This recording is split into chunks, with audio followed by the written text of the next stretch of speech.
call this meeting of the Macon County Board of Commissioners to order, and I'd like to welcome everybody. And I'm not all of a sudden the bass singer, I'm sick. So I apologize for not doing my normal shake hands, but I don't want to make everybody sick. I've got some kind of cold. So since we sit this way, Republican, Democrat, Republican, what you get talk for me, Republican, I'll make both the Democrats sick. There is a political even number here. He does that without being sick. So I can get to them even in my illness. So anyway, I do apologize for my voice. Hope I hold up. If I don't, I'll be turning the meeting over to Vice Chairman Cuppers. That won't happen. Gentlemen, are there any announcements that need to be made? And we'll start with Mike or Mr. Manager. Announcement that you have. I do. I'll do that. I'd like to, just in our moment of silence, remember this is 9/11 today. Absolutely. Another not pleasant announcement, Mr. Chairman, we have a county, one of the members of the Macon County family, Mr. Dennis Tippett. I don't know if y'all, I mean, y'all know Dennis, he's a dispatcher. Dennis has been diagnosed with a very severe illness. We're putting together a benefit for Dennis for October the 13th. That's on Saturday. That'll be up at the Mountain View School. It'll be a hot dog, so bring $100 for a hot dog. You're welcome to come in. Even though Dennis, he's gone to Philadelphia, it's very serious. Dennis is a young man, has a young family, and been a long-term employee with the county, and works with a lot of sick folks. But this is it's not good, and we're going to try to reach out and help this family. So on October 13th, if you put that on your calendar, we'll certainly expect every county employee there. You will repeat that, Mr. Manager? You got that? So that's one announcement, and we'll have some more announcements when Mr. Setzer and Mr. Grindstaff get their report. Sure. Of course, that Ron mentioned today, September 11th, anniversary of that, but there's another thing that happened in this county on September 10th, back 50 some odd years ago.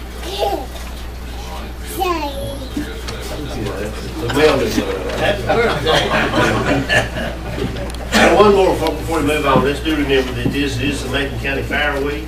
We still have the only true agriculture fair left in the state of North Carolina. We encourage you to come out. It'll start at Wednesday at 1 o'clock with opening ceremonies.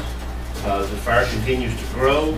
We're expecting all-time record highs in number of people. So y'all can slide that in there, Brittany and Kim and Colin. We got a whole big old article about it. You're welcome. Yeah, thank you. We appreciate it. That's Wednesday afternoon through Sunday. That's right. So, any opportunity. Mr. Cuppers, any that one? Mr. Tate? The what? Well, if you, yeah, I want you to do that. Or you want me to tell that? We got a call from Representative Roger West, and no, and the Speaker of the House, Tom Tillis, is going to spend 3 days in West North Carolina, 2 days in Macon County. So we'll have him here, not as a political visit. He's obviously not running for this area. Excuse me, Ronnie. I'll cough on you. But we're going to be, I think we talked to Sheriff Holland. We're going to be spending some time with the Speaker, showing him some of the sites in the area and some of the things that we feel like are needs in this area. So we invite any of you that would like to be a part of that, if you just let me know. And we are holding a fundraiser for, if you want to attend that, Ron, we'll let Oh, yeah, it ain't no medical, it's fun.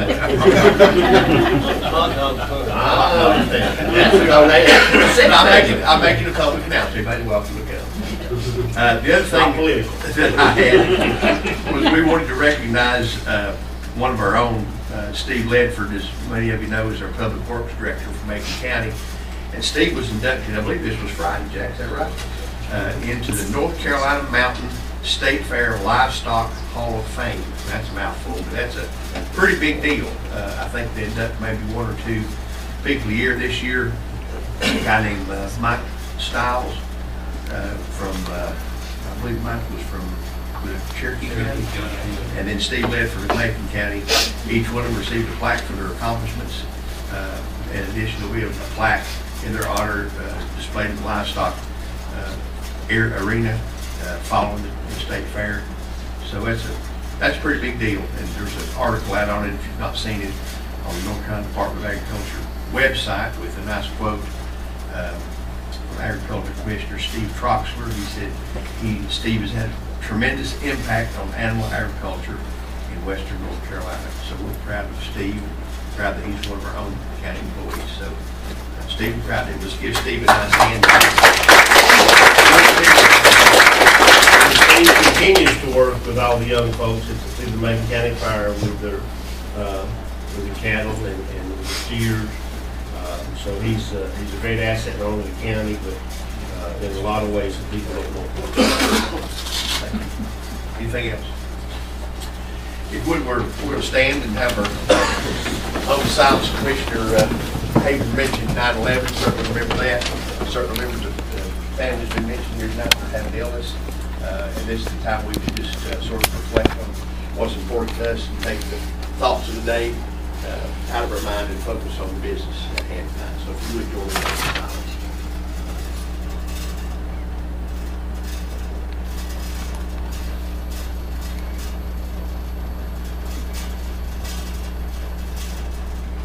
Thank you. Commissioner Haven's going to lead us in the Pledge of Allegiance. Pledge allegiance to the flag of the United States of America and to the republic for which it stands, one nation, under God, indivisible, with liberty and justice for all. Thank you. Be seated.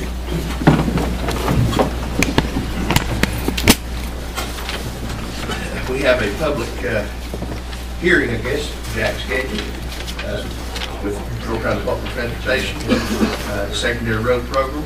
So Chester, we need to call that into session. Every committee we do. So at this time we'll call that hearing to order. And gentlemen, we recognize you. Welcome. Thank you. Good evening. My name is Joel Setzer. I work for the North Carolina Department of Transportation. My office is in Silva, and I represent a 10-county region. I'm a division engineer, so I'm on staff with the department. Been with us for about 26 years working on transportation. I want to say thank you for allowing the Department of Transportation to come and meet with you again this year. This is an annual meeting that we have to seek approval for our secondary road improvement program. And it's really kind of a legacy from when the state took over the county roads years ago, in late 20s, early 30s, that the General Assembly at that time decided that we want to make sure that the state agency that was working on the county road network coordinated with the county on improvements that might be made to that network. So they passed a law that said before we go in and spend the monies available for secondary road improvements, that we coordinate with the county and we advertise the program in the county and just don't run in and do as we please. We seek your approval. So that's what the purpose of tonight's meeting is, to fulfill that statutory obligation. But we're also here to hear what's on your mind on any transportation program that the state administers or runs, and I'm certainly glad to talk about other transportation issues that may be on your mind and crop up from time to time. We do have a new DOT board member for the Division 14 area, which is a 10-county area in western North Carolina. And his name is Larry Kearney from Murphy, North Carolina. He's the executive director for Murphy Power Board. Larry couldn't be with us here tonight, but sends his regards and says he looks forward to working with the commissioners here and the folks in Macon County on transportation. So anyway, on behalf of Mr. Kearney, he sends his regards. We have some other folks here with us from NCDOT that I would like to introduce. Mr. Wesley Grindstaff right here is our district engineer for 4 county part of Division 14, including Macon County. And his office is in Andrews, and Wesley helps me in implementing the transportation programs and getting out to hot spots and visiting with people on a moment's notice, because it's too much for one person trying to get around to a 10-county region. So we've got 3 districts within our division, and Wesley heads up one of those and has actually been working hands-on on this secondary road program. And in a moment, I'll call on Wesley to present that program to you. We have Mark Gibbs here, who works with me and Silver for the 10-county region for maintenance issues. All of our maintenance engineers throughout the region are staffed directly to Mark, as well as our bridge maintenance unit, our road oil paving unit, and our equipment shop folks. So he's got a lot of folks that work for him, and tries to go out and work on the tough issues that come up, and then supports the county maintenance engineer. And then Steve Cannon is the county maintenance engineer for Macon and Clay County, and administering our maintenance program, trying to apply the maintenance dollars to the best overall needs. All of our funds are limited, as most everybody faces that situation in government. But Steve puts together our maintenance programs and schedules work, and then passes that off to Mr. Jim House here, who goes out and sends crews out to patch potholes, fix shoulders, discuss drainage issues with property owners, and gets up in the middle of the night and brings folks in to push snow and all those kind of things that we get to do. And then Adam Doctor, Adam here works for Wesley and putting together secondary road programs. But we are happy to be here tonight and appreciate the collaboration, the cooperation that we've had with Macon County over the years. It's been a good relationship, and we've done a lot of good work together. And also by coming out, just once a year, we also are available to come out as needed. And then we occasionally see Mr. Bill, who has worked through the Rural Planning Association. And so we appreciate the relationship. And for those of you I don't know you, Mr. Tate, working with you. Macon County's share of secondary road improvement dollars for fiscal year 2013 is $565,374.11. The General Assembly determines how much money will go into secondary road improvements. There is a law that says a certain amount of the gas tax will be set aside for secondary road improvements. And each year the General Assembly, like y'all would have to do, has to go through the state budget and make decisions about where to take the money and where to apply the money. And once they decide how much money will be used on a statewide level for secondary road improvements, then the money goes directly to each county through a formula. It's based off the pro rata share of the county's secondary road mileage. The Macon County has 1% of the secondary road mileage in the state of North Carolina, and Macon County gets 1% of that pot of money that the General Assembly set up for secondary road improvements. So all that's figured by formula. Then after the General Assembly decides what their budget's going to be, then our district engineers, Wesley, in the case of Macon County, goes in and tries to look at what we've got left to do from prior years and our balances from prior years, and balances all that out, then looks and tries to pick the best application for the remaining money based off his input and what he's been faced with, and input from the public, input from you guys. So anyway, Wesley has put together our program, and then after the presentation of the program, you will be asked to consider to adopt the program. If you adopt the program, then we can proceed on with delivering that program, and then if we need to come back and work on that program some more, then that's what we'll do.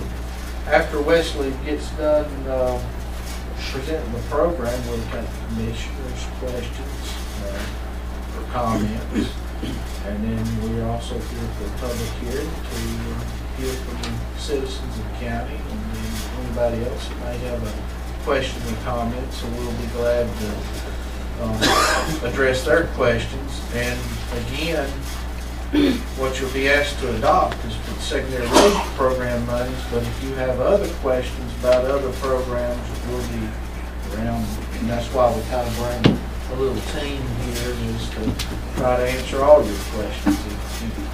So I'll invite Wesley to go over the program. Welcome, Wesley. Thank you, Joel. Thank you, Commissioners.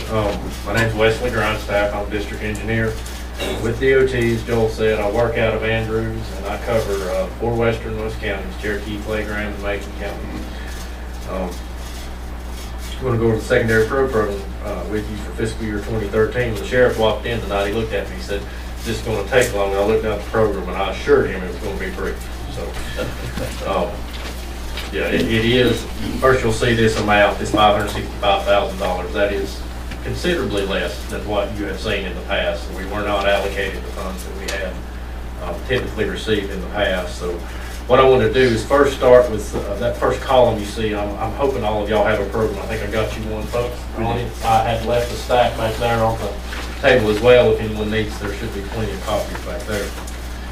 The first columns that you see are projects that we presented to you last year, fiscal year 2012, and you all had approved.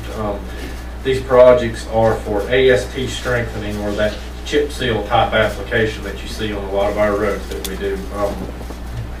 Our road oil unit that performs this operation out of Silva, they cover the entire 10-county division, and on the far east ends and the far west ends, they hit every other year and spend 2 years allocations when they come in, and it's a fairly expensive operation to mobilize. There's a lot of equipment and everything. It doesn't take them long to spend this much money. Just to clarify, is that the process where you put the spray in the chat? Spray, chat? And spray and chat. Yeah. Projects were not done last year. This is their year to be there. They will be here in the spring. But we are still committed to providing this application to SR 1613 Clear Creek Road, Bethel Church Road, Bucknob Road, and Blue Valley Road as promised last year. Those remaining costs combined with some over expenditures we had with last year's funds leave us with a negative balance starting in at $239,190. The available amount, as I mentioned, is $565,374, which leaves us an amount available to the program of $326,185. Our proposal to spend that this year is, the first 2 are standing work orders that have been here around and you see every year for preliminary engineering. The first one is preliminary engineering survey, right-of-way acquisition, road addition investigations, those type activities. We are proposing to allocate $37,269 toward completion of those. Next, we are proposing to allocate $115,000 toward our unpaved road stabilization. That is there to machine unpaved roads that we own, add stone on those roads, and keep an acceptable level of service. Last year wasn't too bad with the winter we had. The years before, I know y'all's phones rang off like ours did. People, roads were those harsh winters, they were hard on our unpaved roads, so we have supplemented those operations. The last project is a project that we also programmed initially last year and we partially funded, is for the rehabilitation of SR 1603 Horse Cove Road. It's a fairly large project beginning just outside of Highland and runs down into the Horse Cove Road there. Excuse me, that length that's a mistake. I made a mistake there, but it's a little over 3 miles of roadway. It begins at Bowery Road and terminates at 1606, which is Whiteside Cove Road. We combined that project with our secondary contract resurfacing for 2012, almost all of our 2012 secondary road program from last year, as well as the amount of $173,915 needed to complete that project. We have let that to contract. It's been awarded. It was let in conjunction with the resurfacing of the Highlands Road.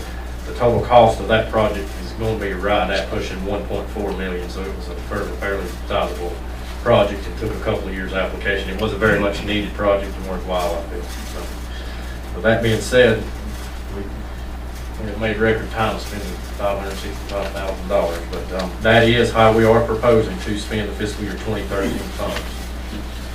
If you will flip the page, Joel has also asked for the last couple of years, he's asked us to provide 2 years anticipated, so you, the commissioners, the board of commissioners, will know what direction we were proposing to go in and give you plenty of time to review and make comments on our work. You'll see, I'm just briefly going to go through these. You can read them at your leisure. The two countywide survey, or the two countywide work orders for the surveying and paved road stabilizations, proposing to fund those there.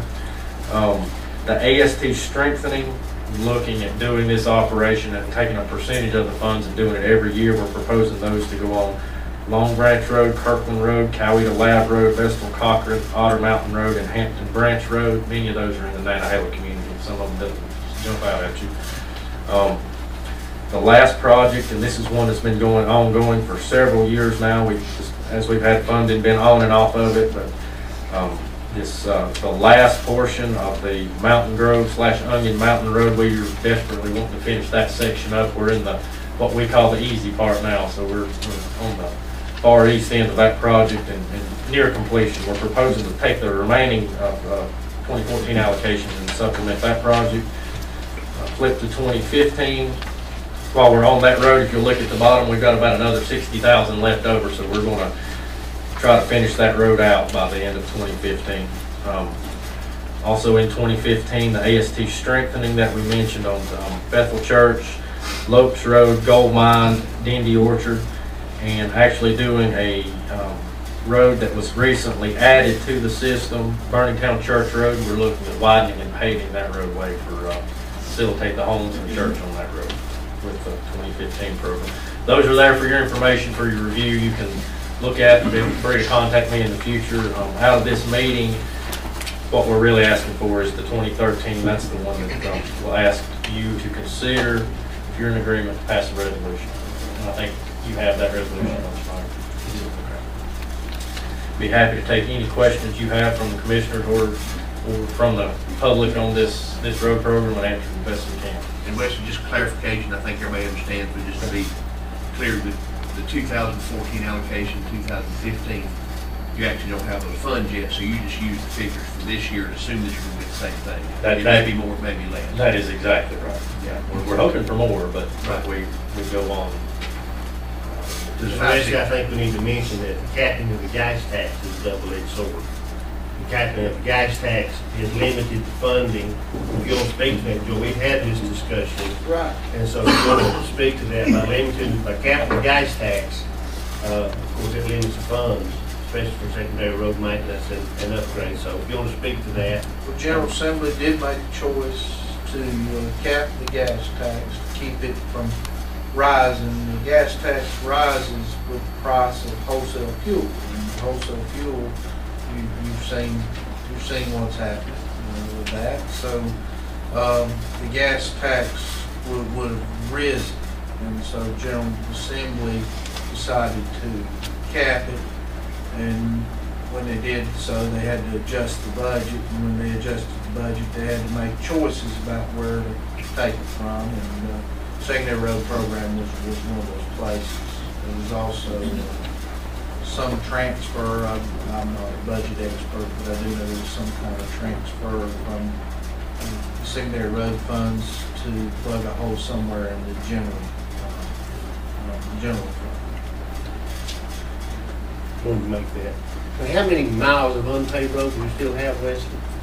Macon County, almost 100, between 95 and 100. Now, those are roads that we have offered paving to in the past that right of way was unavailable or there's some environmental issues that have not yet been resolved with Macon Road, but they're right at 100 miles. So that's where we put the unpaved road stabilization, that's to keep that 100 miles up.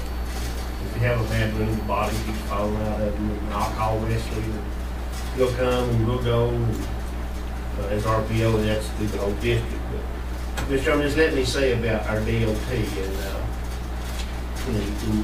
not only Mr. Sandstrom, Mr. Grindstaff, but also Jimmy Ag, this year tonight.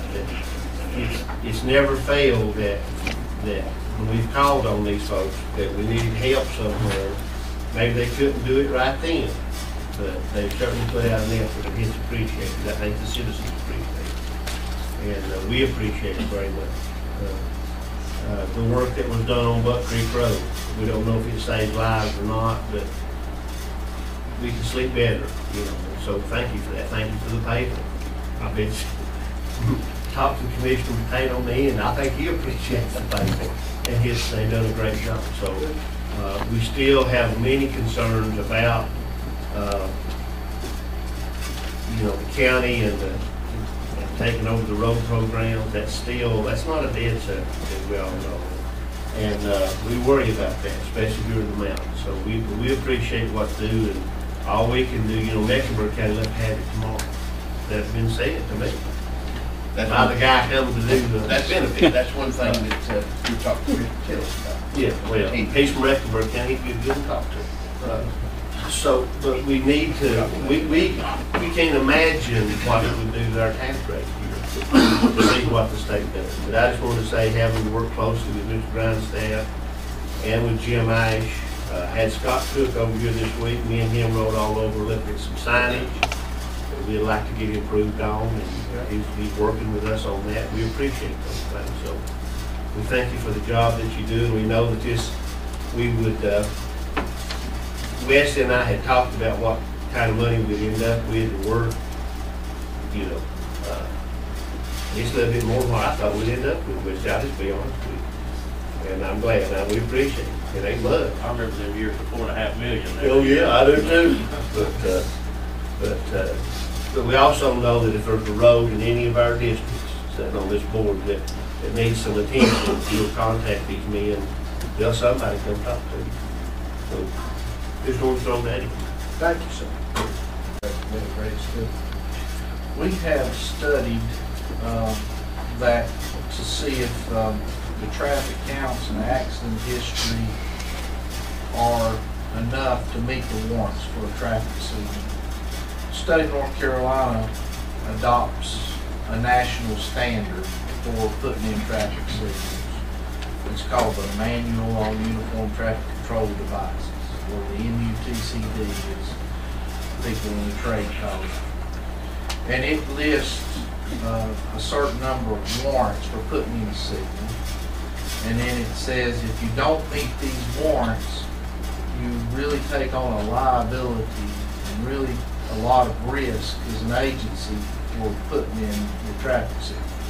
So if we put in a traffic signal where it doesn't meet the warrants, and we have a crash, then we have to legally defend why we put that traffic signal in that did not meet the industry standards for putting in traffic signal. So we don't put them in unless we meet those standards. And we counted that intersection once, and it did not meet the warrants for a traffic signal. Some questions always come up when you count it, and people want the traffic signal about did you count it at the right time? You counted it when it had no traffic out there, so we went back and recounted it and substantiated our first findings.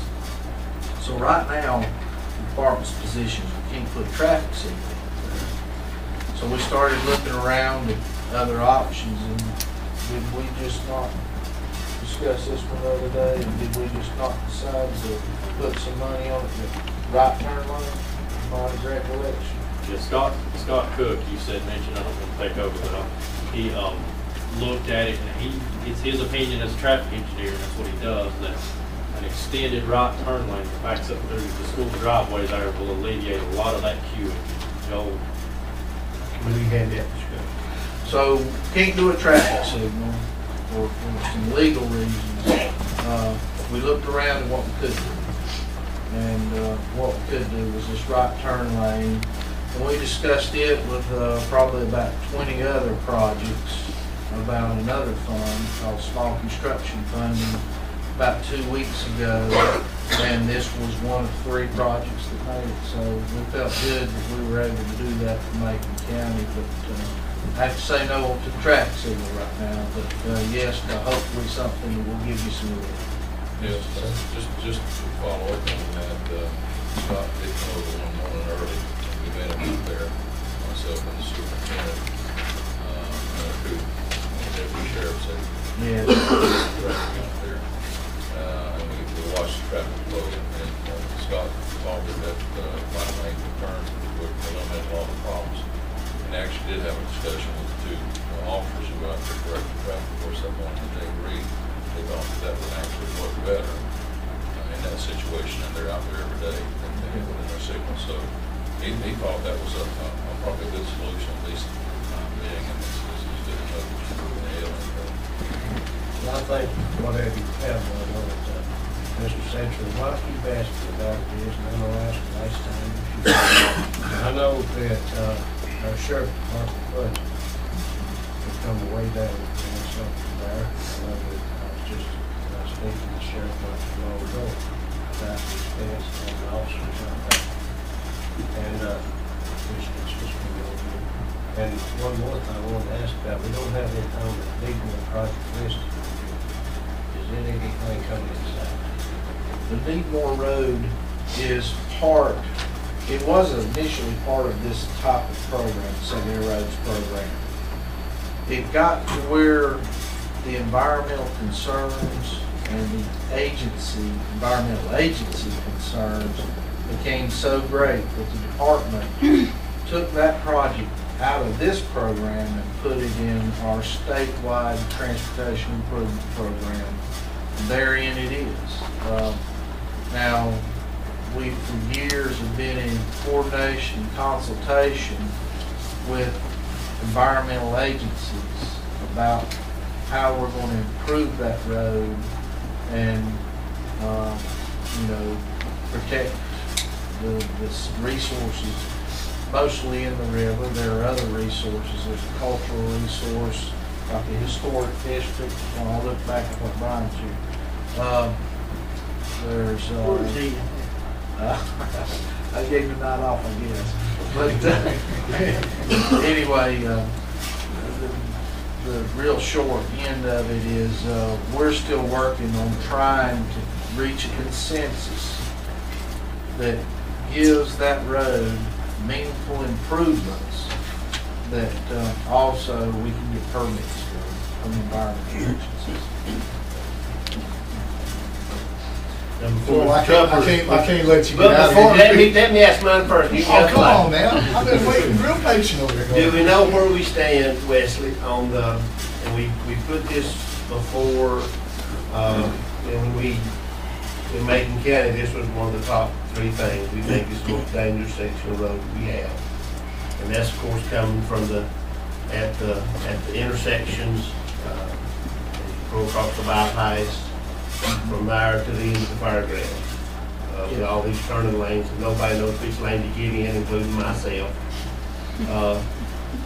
Then we proposed several things. What we'd like to see is a median with some turns in it. The study is in progress, I understand, or being looked at. And can you give us an update? Yes. It was a project identified through the RPO, through Macon County, in this last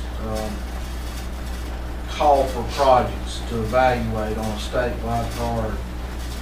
And that feeds our statewide transportation improvement program, which was just released to the Board of Transportation in the RPO last Wednesday. If I'm not mistaken, or at least I expected in that draft document, it was going to show a feasibility study. So what that means is over the next year, the department will take the lead in conducting a feasibility study to begin the public process of considering a project like that. A project like that has a lot of impacts to travel patterns, and is usually of a concern to the adjacent businesses. They want to know how customers are going to get in and out, and that's, of course, vital to the business. They want to know where turnarounds are going to be, and then people want to know if we do these things, am I still going to have a viable business, and what the trade-offs are. Are we going to really solve the accident problems around there? So this feasibility study will be something that hopefully engages the public and starts to try to build some community consensus about what to do out there. Because we've looked at it as just transportation professionals, and anytime you restrict turning movements here and you push those turning movements downstream, and do you really make it safer? So we've got to bring in some, what I call traffic engineering super professionals. The problem is you're not sure where to get in the lane to turn. Yes. Because there's so many turns off of it. If you had a limited number, you could still, are you saying that would just funnel those into a higher traffic? If you put a median in, then you've got to figure out how to process the people that really wanted to go where that median blocked them from going. And you've got to Still get get to where they want to go. Without Of having course, to those turn. businesses want those customers still to come. And so it's, Without having to turn. That's what the business is. But the bottom line is, it's probably, I don't know what the crash ratings are, that's the town, and the St. Paul has them. But we Yes. get pulled in RPO and they're very, very high. it's high, it ranked high enough. The project ranked well when you looked at all the needs across our region. The project ranked well, and so instead of just putting it in and trying to say, we're going to do this, the reason we're going with a feasibility study is we want to know what it is we need to do out there. And plus, we need to engage the public and the business community about it. So that's why we're going with I don't think you would have one public that would say that travels that road often or that goes out through there, that that's not the most dangerous place that they can drive. And then you have our visitors coming. I'm admitting to you that I get in the road. They've never seen nothing like that. I mean, I've never seen nothing else like that anywhere. So, that is a different path, and you got to admit. It is it's a well-recognized concern by the department, by y'all, by the people that drive it, and the hard part is the solution. That's right, what you do. But we appreciate you listening. What's the traffic count on average? It's been a while since I've looked at it. I know where to look at it online, but It's in the 20,000s. I would guess anywhere from 18 to 25,000 vehicles per day, somewhere in that range. It's a busy road. Busiest road in this county is. That and what they call the old Franklin bypass part would probably compete. But the problem is that, the Franklin bypass part is a 4-lane divided road, and it's designed to handle a lot more traffic safely. And the road handles the traffic, it's the safety issue. It's not really a capacity problem, it's a safety So thank you. We appreciate you pushing Let me it. take you to a road that ain't traveled that much. Okay. A while back, we sat down in the office and we talked about problem. Yes, sir. you came back to us with a letter that had 4 options. We like option D, as I recall. That's the last one on the list. My question now is, who writes the MOU and how soon can we sit down and let's put this thing on paper and stick a fork in before the bridge, so to speak? Okay. I'd really like to get that MOU done so I can show it, so we can either say, yes, we'll do it, or we won't. We kind of have consensus, but we have not put it before the board in the form of an MOU for these guys to digest. And I guess, I don't know if I'm waiting on us or you're waiting on you or who we're waiting on, but we need to go ahead with that. I think we've agreed that the option when you're going to do the inspection is the one that was most palatable. I think we knew that when we left the meeting. But you guys were official enough to put it in a letter. Now we need to get it in an MOU so I can get the board consensus on it. I just, you know, whose move is it next, Joe? Yours or ours? It's probably ours. And I'll If you check can find on that time, and see if in we all can- your spare time that you have at DOT, and I know there's a lot of it, if you could keep the Port Bridge in mind, we've been battling that for a while, and I'd sure like to put that in there. I believe the county responded to our I think we did. request. We did. And then Mr. Birch took that to Raleigh, and then that's the last I recall. That happens very often. Things go to Raleigh and they never come back. But I'd really appreciate it if you could kind of stick a fork in the Raleigh down there and see if we I'll can be get that glad thing to out follow there. up and see where we are. We've been at this one, you know, I mean, that was my first official act. It'd be my last official act, but I'd sure like it to be my official act. So if you could get that moving, I'd really appreciate it. Yes, sir. Thank you very much, Joe. And thank you for all you do. Y'all did a great job working with us. And we appreciate it. Thank you very much. Thanks, sir. Any other questions, guys? I don't know if I mentioned it or I missed it, but what's the latest word on the Island Road project? We went through a second round of public involvement and presented some additional alternatives. I think they're more or better received, and I'll just have to get you that Are there other funds available to do that project out of another fund, or is that part of our? It is part of our TIP.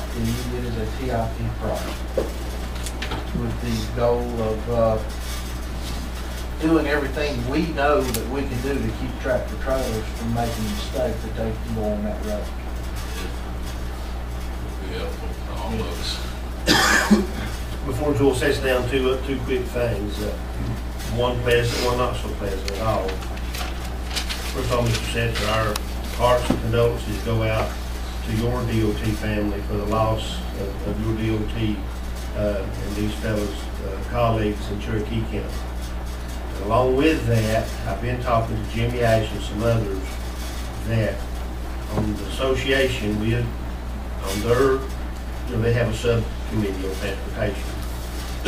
And we're worried about our folks in Macon County that's out there on the road. And I know that that's a vague thing about when you put up speed limits and for people to slow down, but I would ask you tonight if there's anything that you can help us with on that. I'd like to bring that before the Transportation Committee and Association and see if we can put that in there to protect. That accident made, if you don't know, there was 2 young men killed in Cherokee County about 7 weeks ago. And tragic death. One father of 9. 9 children. And that might could have happened without that, but I see them down on 28th, that's where I live, and some of the folks that live there, they tell you how they drive through those work zones and men working. And those are our residents here in our county. I know the DOT workers, but they're also our residents. So, and it's very big on what you can, best I can tell, Joel, what we can do and what gives Jimmy Ace the latitude to say, hey, slow down or you'll get a ticket. So we're willing to certainly carry that water down there and do the best we can working with Mr. Kearney. And if there's anything we can do to help prevent that in the future, not only for our county, but for any county. So. Well, I will say in response to that, first of all, thank you, because highway safety and work, this is where we work. This is where y'all are working. I saw a video one time showing a guy sitting in an office and the tractor trailer blowing by and said, how would you like a speeding tractor trailer that went through your office? And that's what they do. It goes beyond DOT. It hurts us because we're the latest victims.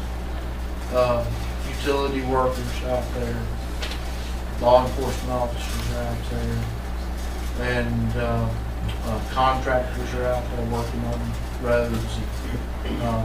We would just encourage people to step up their attentiveness, slow down, and be ready to stop when they go into work zones. And they see any kind of work zone, utility workers, law enforcement, contractors, or our people. A lot of people drive with respect and care. and unfortunately, some don't. But we would appreciate any attention you can bring to that and any possible solutions. And on the bright side, Yes, sir. as you know, we've been working on getting a bridge dedicated to the honor of Nathan Henry. We're glad to announce we have got that with a lot of help from a lot of folks in this room. But you can't say mention it without naming a person in particular, which is Connie Burrow, Secretary Conti, who we met personally with, the chairman and myself, I think Mr. Cuthbert. And we thought it was a very important project. When it got down to crunch time, it was Commissioner Kearney's first meeting when that came on the agenda. Me and him conversed. I don't know how it came to go to Rod, we talked all the way from when he started, when he got there. So, but anyway, we're proud to announce that that dedication will take place on October the 12th at 2 o'clock at the Veterans Memorial Park. Should be bad weather, it will be moved inside to the community building. We will have some very special guests with us from the state and from the local. So I think we appreciate your support on this, as well as other DOT officials and other divisions. We appreciate that. We think it's a worthy honor.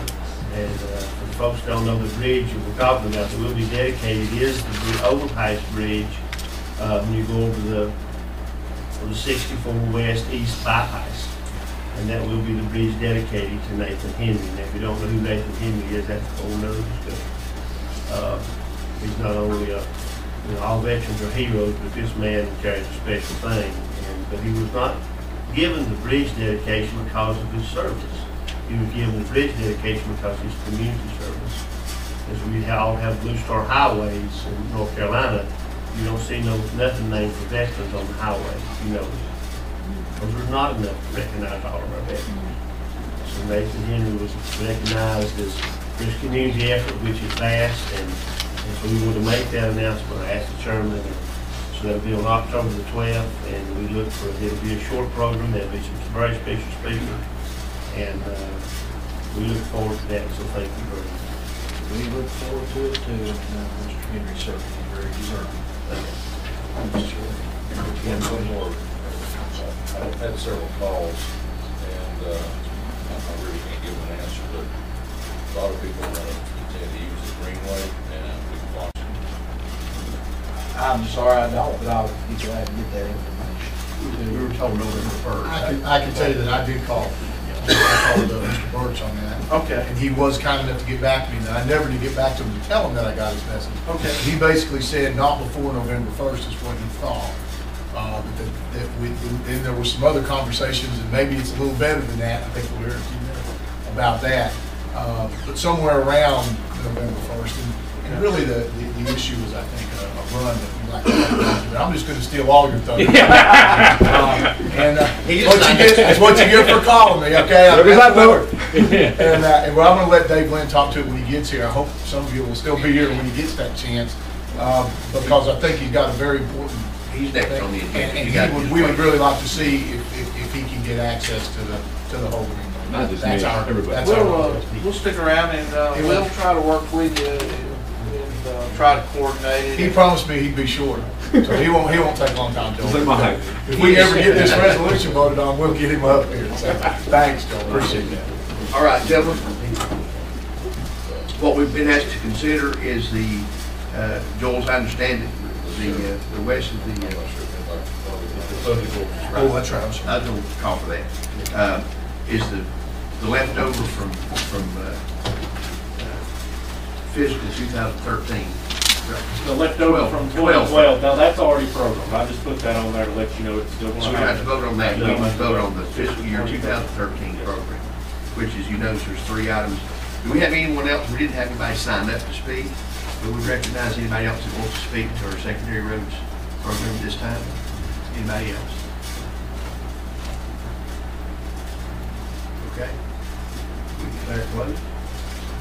We declare the hearing closed at this time, gentlemen. I would entertain a motion to approve this plan as presented.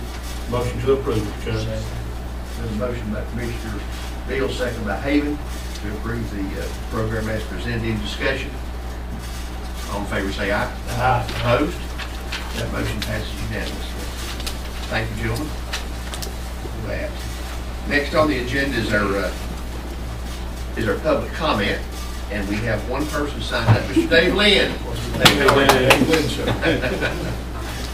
Dave, we're glad to, and Dave, just give us some background. Dave, you've been in contact with Commissioner Peppers and myself by email and by Facebook. By Facebook and everything else. I mean, I'm reading heck on Facebook. I mean, And What it's there for. so he chose to come I down. don't have it, Dave. it's a habit. No, it's a habit at all. Go ahead, Dave. What I came tonight to speak to you guys about is the concern about the Greenway. I mean, not just for the half marathon for Reach, but also in general for health purposes for our community. It's a beautiful Greenway. My idea is, well, I saw November 15th recently, I freaked out and went, oh gosh, when is it officially the underpass for pedestrians going to be open? That's my question. Best date I've got, Dave, is November 1st. See, because That right was now, the response. Okay. Now, whether that's going to be, and again, that's, they're slave to the devil too. If they don't get it done, then yeah, but November 1st is what we're talking. now, how much TLC is going to be involved in it? Is it going to be muddy? Is it going to be a lot of love? Now you need to look that way. Is it going to be love in this spot? Is it going to have gravel? Or is it going to be safe for our pedestrians to walk it every day, every morning? I wish I could make a commitment and tell you some things, but I really don't know the background. But I will commit to you to explore your needs and meet your needs as best we can. I will make that. I mean, so the area I found recently, I broke the law, officers. That was the first time ever. I crossed over the area that was barricaded off, and there was one little area about the size of here that needed a little love. That was it. That's the only area that I saw that was an issue. I mean, the rest of the area was beautiful. Y'all did a great job of keeping it clean, everything. I mean, that's the only area I saw that we would need for this half marathon for Reach that's coming up, and also for general. They just tell me what's the date. Okay, November 3rd is Conquer Mountain Half Marathon. It's a benefit for Reach. You be ready for it. Yeah. I'll be driving the lead car. But it's November 3rd is our goal, but right now we have 75 people all from Texas, Alabama, and Mississippi coming here for this race. And that's, I mean, we have a month away, so we have plenty more coming in. I mean, I would love to form the company and go, wow, look what Macon County has. Not, wow, look what Macon County had. They had a lot of gravel and dirt. That's what I'm saying. We want it back the way it was. Right. We want the TLC from you guys on it. And like I said, I mean, I would love to hear from you. Go, hey, Dave, you know what? October is going to be good. We're going to have it clean for you by November 3rd. Don't worry about it. That's the only thing I worry about. It's more the thing is saying, hey, it's going to look good. Mr. Lynn, are you coordinating? You the chief of Yes, this thing? yes, All I right. Yeah, I'm running it. You'll give me your contact information. Okay. No problem. You and I can talk, try to work out details. You can explain the needs, and I'll get the right people to do what we need. I would love for you to actually come out there with me one day and show you what I'm talking about. And that contractor was out there, it was the community garden, you know, his name knows, he's right there beside him. And they've been very supportive with us. They've helped us with some gravel. They didn't know that we sent them a bill, but they helped and supported. I mean, they. Well, Tate's Landscape said they'll cover any bill at all that we have to do, any gravel. Yeah, they've been very. I didn't hear him say that. Very supportive.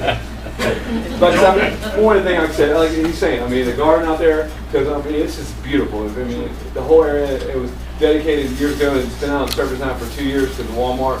But like I said, we're excited to have it back open, and we want it now. I mean, like I said, this year I got a little lazier because it's been closed down, and so I only triathlon like I used to. And this right here, November 3rd, is the half marathon. Well, we're not about trying to stand in the way of our area. Okay. And bringing in people that think well of our area. Yeah. So your goals align with our goals. Let's just work out on the details and see what we can do. Jeff, why don't we do this? We can talk after a little conversation. Yeah. We're supportive of what David's doing. I think you understand that, and we can get back Well, together. thank you guys for that. that. The problem is, we don't have any jurisdiction. See, I was under the impression that was. I've had so many different, from you guys and their guys and this guys. You know, I hear It's this or somewhere that. between the state and the contractor. Well, this is the head of the stream right here. Yeah, so we got it blocked off now. You've reached your destination. We got, good. hey, we have your people in touch with their people. Okay? Saw Facebook tweet about you tonight. So what I'm saying is, if you guys will exchange phone numbers and We'll take it work from this there. thing out. I So, think we can. Yeah. So, move If you on. need us, we're here. Yeah, That's what we can do to make it safe temporarily for that day. yeah, that'd be perfect. I mean, And I think we'll commit to help you work, Absolutely. whatever we need to do there. So. The problem Dave's got that he communicated to us, he's got a deadline, he's got to tell people, if he's not gonna have it there, just make that call pretty quick, because it's. Yeah. We don't want to do October's- that. We don't want you to have to do that. I'll say, yeah. You don't want to do that. we- No, because like I said, I mean, it's the first for Macon County. There's never been a half marathon here, and it's a beautiful area. I'd like to think that we won't have to do Okay, I can So do while you're that. at it, if you can just get Davey Lynn's personal story, he can motivate you too. I'll tell you That would be worth listening to. Okay, good. Thank you. Thank you. Thank you very much. Thank you, guys. I appreciate Thank you, the support. Dave. Thank you, guys. So just thank me on Facebook. Say nice things about us. Now, You see? got your own personal fan page Just keep now. like, click like. It's All right. so rare. Thank you. Thank you, Dave. That was all the public comment that we had. Did anyone else intend to sign up? We're not finished, man. We still got a lot. Thank you, guys. Jim. Thank you for coming. Thank you, guys. Thanks for coming. Yes, Thank you sir. much, Mr. Ash. Thank you, sir. I see. Gentlemen, any, item number 7 is adjustments to the agenda. Are there any items that you would need moved or deleted or anything to add to the agenda? Actually, for once, I don't have anything. Mr. Chairman, on item 10G, refinancing resolution. Yeah. We need to do some more work with that. We'll postpone that for your next meeting. Yeah. I think that will give us what we need to do. So the 24th. Yeah. And we're going to actually, the chairman has information, we're going to postpone the ambulance meeting. We're still going to leave that in. No, we need to go ahead and reject the ambulance bids, and so. But will we do that under 10C? Will we come to that? Yes, We'll just leave it on the under agenda. 10C, yeah. We need to have you all officially reject them, so we can go ahead and get I've them got back the in resolution. and have those ready on the 24th as well, Okay. Mr. Chairman. Any other changes or additions to the agenda? On the closed session, Mr. Chairman, Yes. Mr. Manager, was you going to have a closed session to report on about some possible acquisitions that we had given you? I do have some information I need to share with the board. It would be the action taken, but I do need some property acquisition, so. So we will have a closed session. I don't foresee, and I could have promised you, but I don't foresee any action, but probably a closed session to discuss property acquisition. And attorney-client privilege. I don't have any, but y'all may. All right, we will have a motion second by Tate to approve the agenda as amended. Any other discussion? All in favor, say aye. Aye. Opposed? That motion passes.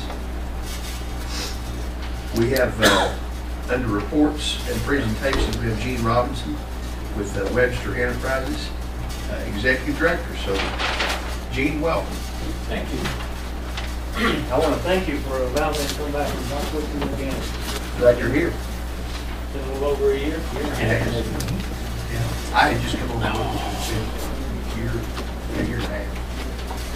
Well, basically why I'm here is to thank you for the funding that you agreed to and approved at that time, and to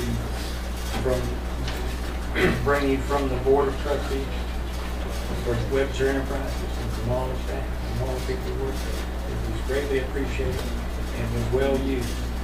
The other purpose of being here is to show you what we did do with that money. And, well, mostly the results of what we did. I have a very quick report that is very simple, but I'll go through it. And I will be brief. This one's very long. This is something you certainly are welcome to keep or toss, whichever.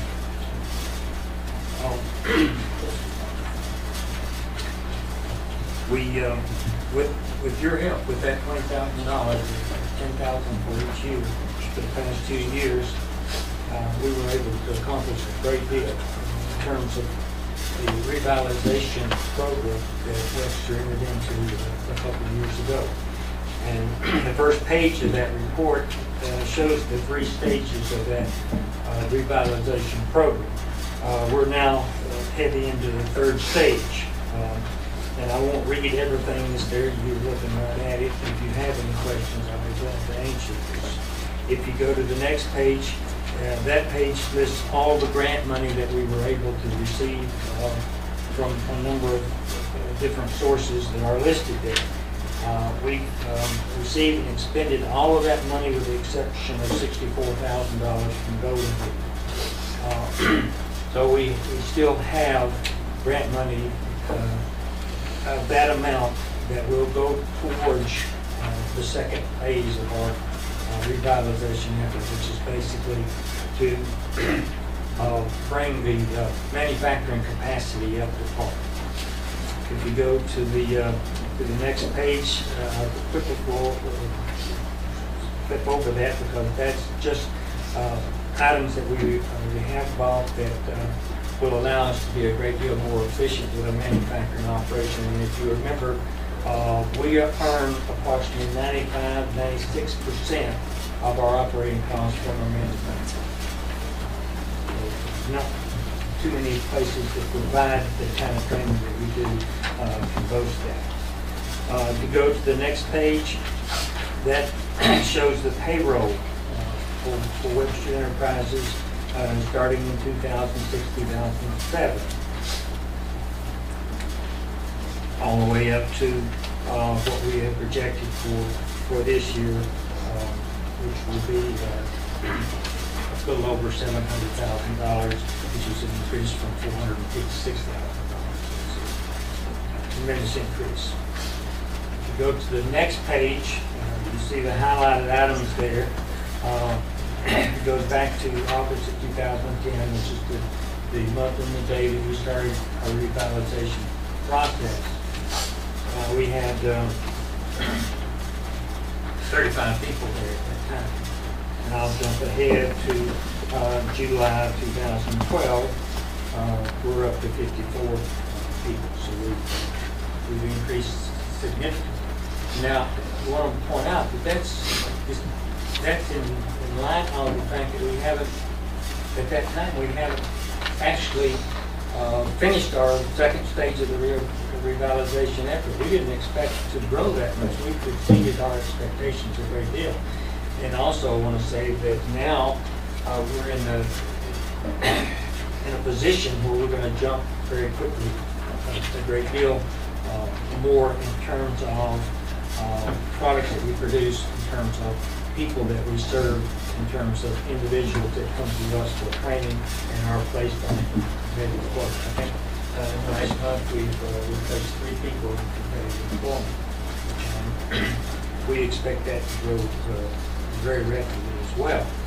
I won't go into that if there's any questions, specific questions that you have. I'll certainly answer those. The next page is just some of the customers that we provide work to. Our primary customer is Cook, which is an international company out of Bloomington, Indiana. And we were doing about $1 million worth of business in our medical device in 2010. And this year, it's going to exceed $2 million. Even though our budget didn't show that, our budget is a very conservative budget. We just today received a request from our sister facility over in Waynesboro, Haywood Vocational Opportunities, to increase our work for them. They have asked us to do more of the disposable, custom-made surgical growths that they do. And if you look on that page, that's sales for 2009-2010, was $992,591, and then 2000, jump on over to 2011-2012, it was up to 1.255 million, and the amount for that we did for Haywood Vocational Opportunities in 2009-2010 was almost $12,000, and this past year, it has moved up to almost $234,000. We expect that to go right on up to $1 million. But now we have the capabilities to do the work that they have to offer us because of the money that was donated to us or funded to us. Then the next page is just our budget for this year. And again, I'd like to say that it is a very conservative budget. And then the last page that you look at is leading us into the third thing I wanted to discuss. And this is figures from the Social Security Supplemental Security record. And if you look at that, what's happening in our payment to individuals. In 1974, 65% of the payments, no, I'm sorry, 60%, a little over 60% of the payments were going out to people 65 and older. If you shoot all the way across to 2011, that's dropped to 25% going to people 65 and older. Under 18 in 1974, it was only 1.8%, and now it's up to 15.7%. But the major difference is that middle one, the work age people, 18 to 64, it was 37.6, and it's now jumped to 58. The problem is gaining on us. I want to show you something else. And I think if I can just pin this to come forward.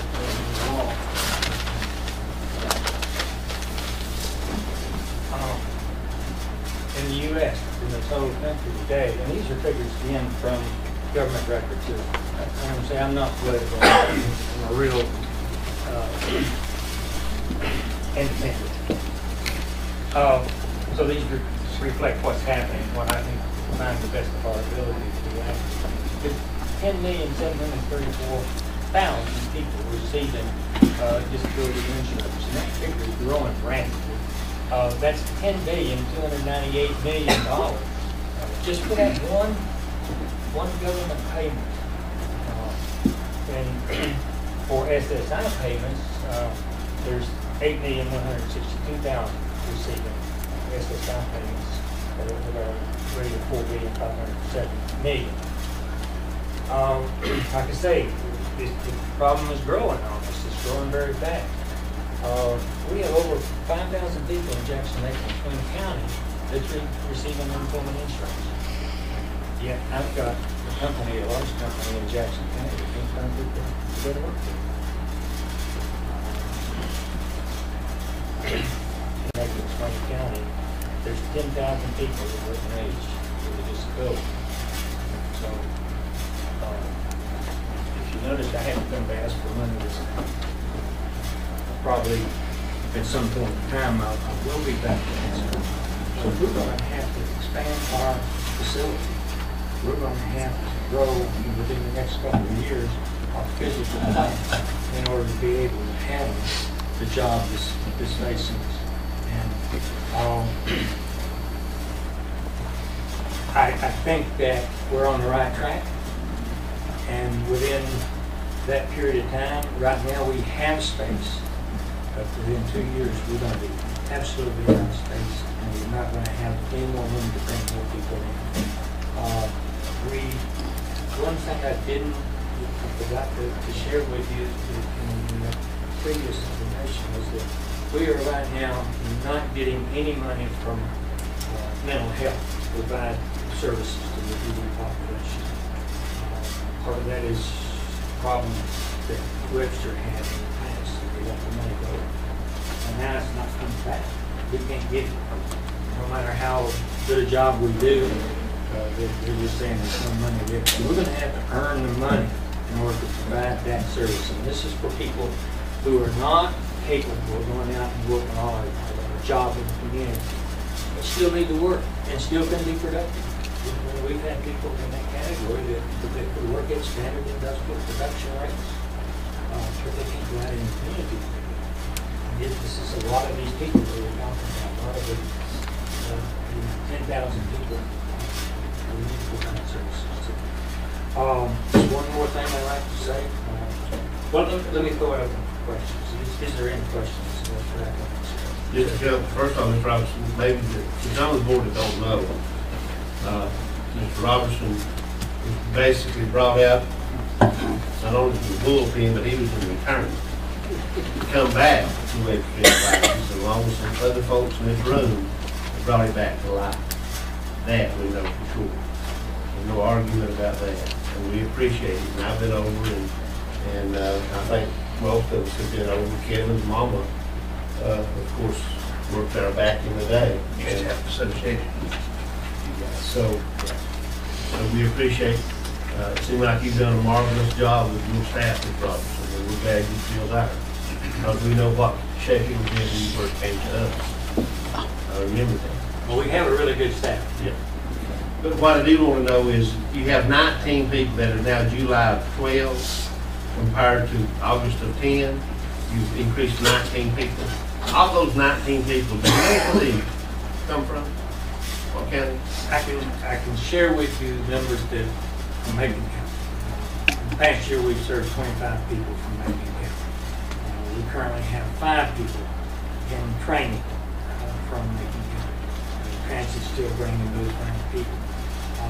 We also have 2 people that are employed as workers. They're not in training.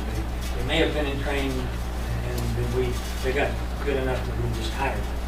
So they're employees. They'll be there as long as they'll be there. Again, we need more people. And we, at this current time, we have space to serve more people. And we want more people from Macon County. We would do anything that we can do, and would work with any agency that could make referrals. We have a very good local rehab counselor that serves this area. Her name is Carol Resnick.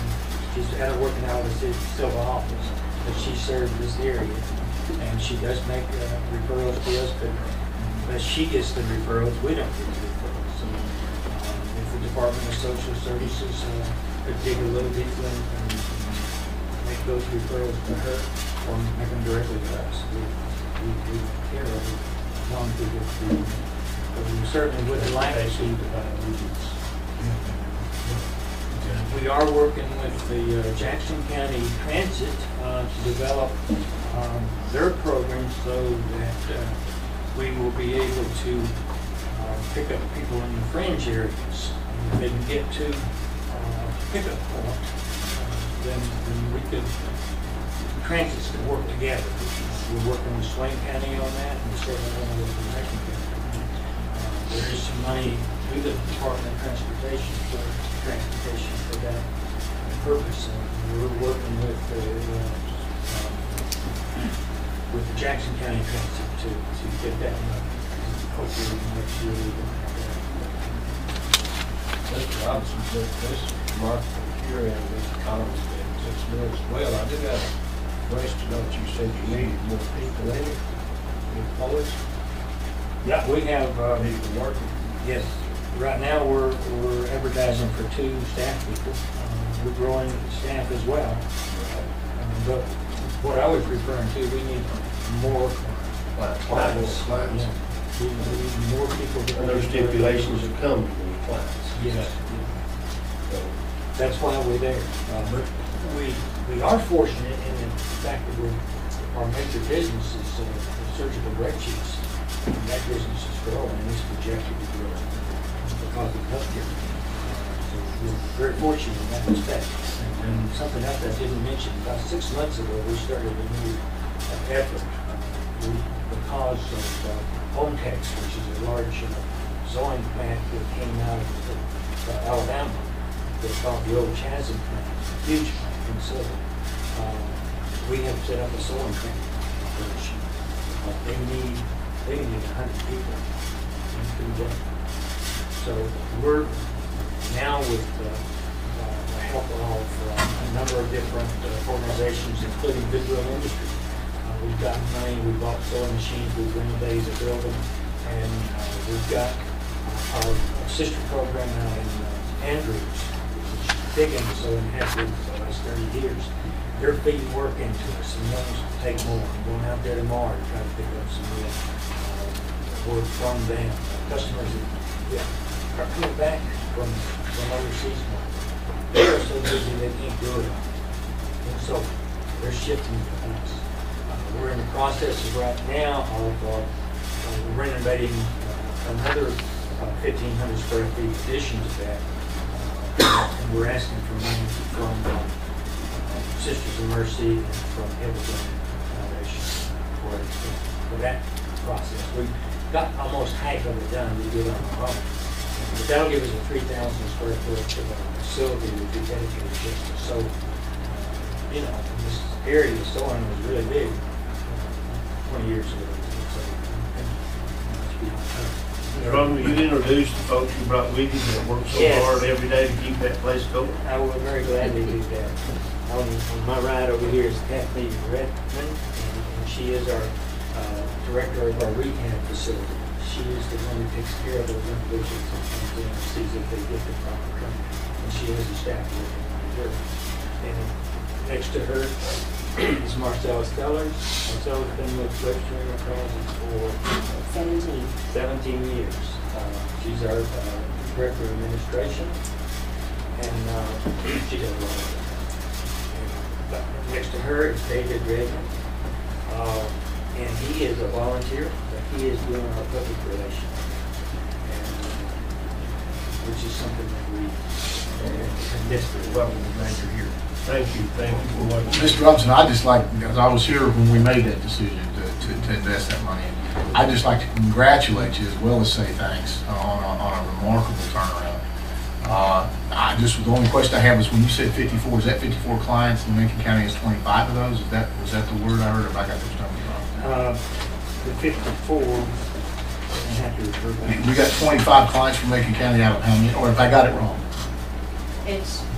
We have currently 54 clients, 25 clients over the past year for Macon. Okay, so they're not all currently there, but they have cycled through. They've trained there. Well, just the only thing I wanted to say, and I mean this in the most positive way possible.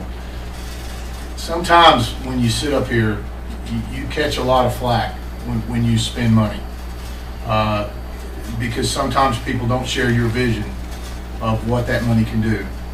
And I just wanted, for my own personal self, to thank you for doing such a great job with the investment that we made, the small investment, but the investment that we made in your program. Thank you for that, and thank you for making it worthwhile. And those job placements that you did, and that's the object here, that's what people, is to train these folks and get them where they can go out and work in a new. And for those folks that you did, those 5 or whatever, if you count it out, if they have a 20-year life span of work, how many thousands and thousands of dollars that would be to save the taxpayer? So it's a great investment. So go ahead. Yes, ma'am. I'm sorry for not standing. I tripped over my own foot and wearing a cast at the moment. That's okay. We can hear you. But if you would like to see what all of those figures that Jean gave you mean in human terms, look in the front of your book. There's a Macon County resident there, and look at the smile on his face. Other than the fact that I have a running battle with him every football season because my sons went to Smoky Mountain. He's a fine young man. Well, we will try to not hold that against you if we possibly can. Rescue your son. Keep your plate for Coach Tellers. While you're looking at that, I do still want to remind you, we're here to thank you. And that $20,000 was very significant. Thank you. Thank you. Thank you. Feel like it's money well spent. And for these fellas, it's not been over, the colleagues, it's not been over one day. Maybe we can set up a little time when you come, or Mr. Roberts, and I think they'd be thoroughly impressed. We appreciate what you do. Actually, see what. Right.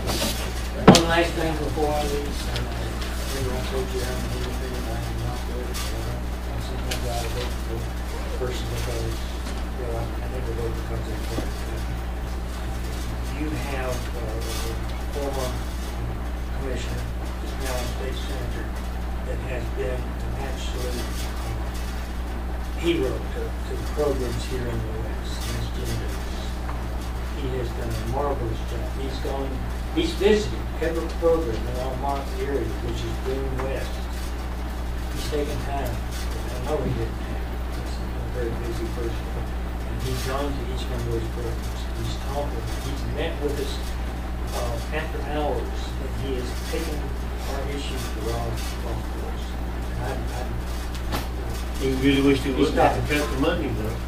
After all that travel, he wished he had to cut the money. Well, You know, that would have been great. he did work for us, a lot of issues. But at the end of the day, they cut the fund. Yeah, but I don't think it was him that cut it. He raised his He got hand. some of it back. He really did get some of it back. About, how much? $20 million? Yeah. And it was his effort.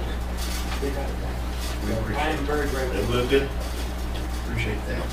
Gene, thank you very much. Appreciate what you do, and we're glad we were able to make an investment in that.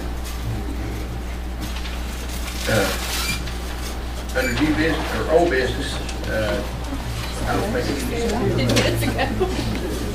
Good to see you. we don't have any old business, new business, gentlemen. We've been meeting for about an hour and a half. Why don't we stand in recess for about 10 minutes, and then we'll take up our new business. So we'll recess for a short break.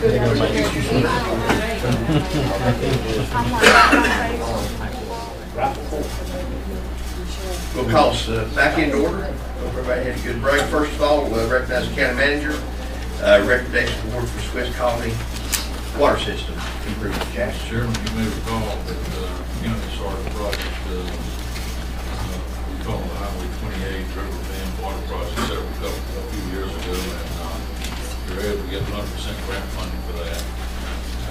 Before the project was completed, we noticed an additional award from the state, and always 100% grant money, to extend water lines on into the Swiss Colony area, subdivision area there along Highway 28 River Bend. And we were expecting to probably get this project finished up last year, because the holdup was getting the easements and rights away through that project. The town was responsible for doing that. It took a while to get those.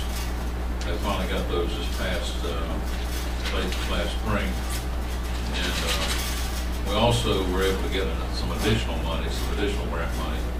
So went out to bid, and you have a copy of your bid tab in your agenda packet. You see we had 5 bidders, and the low bid was Cannon and Sons Incorporated. They are a property license and qualified to perform the work. They had a bid of $682,535. They're from Jackson County. They're in Whittier. I think they're in Jackson County side. Whittier is right there on the Swain Jackson area. So they have a recommendation from the project manager, Mike Dowd from McGill, to recommend award of the contract to Cannon and Sons for $682,535.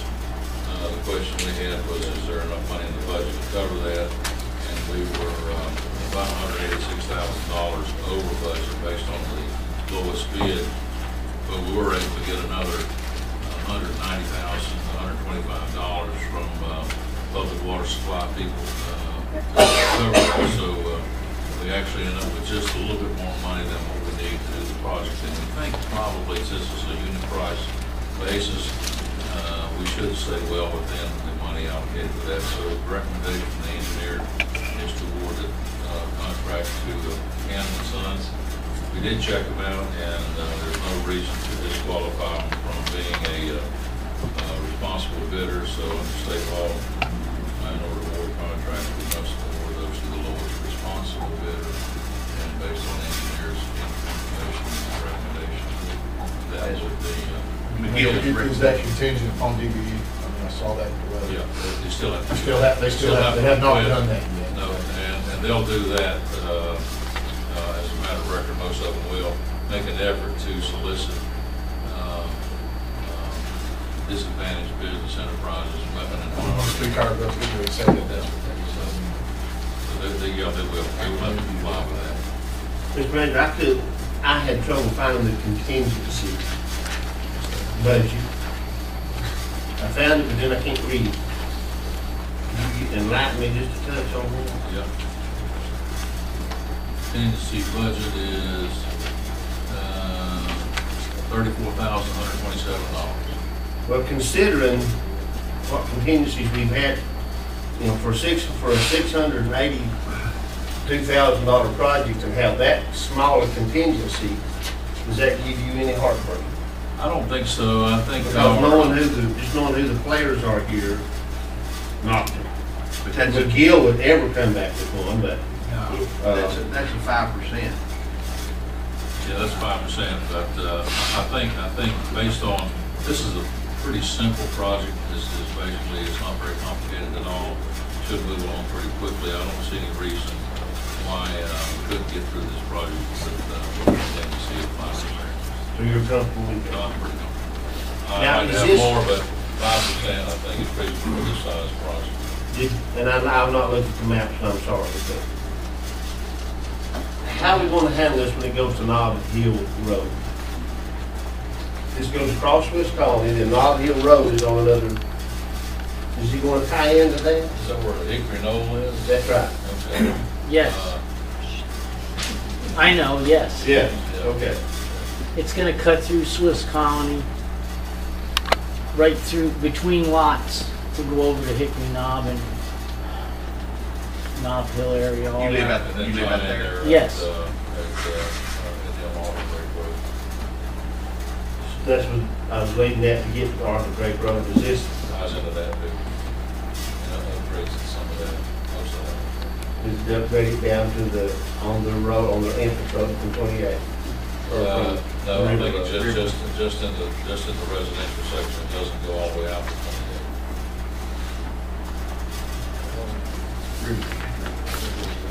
River. That's what we're doing.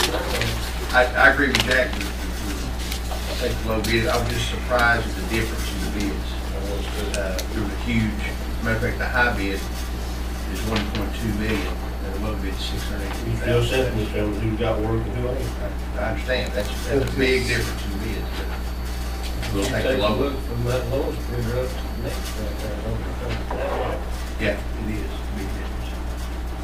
Well, the chair would entertain a motion to approve this low bid of $682,535 to Buchanan and Sons Incorporated, having been vetted by McGill and our county manager.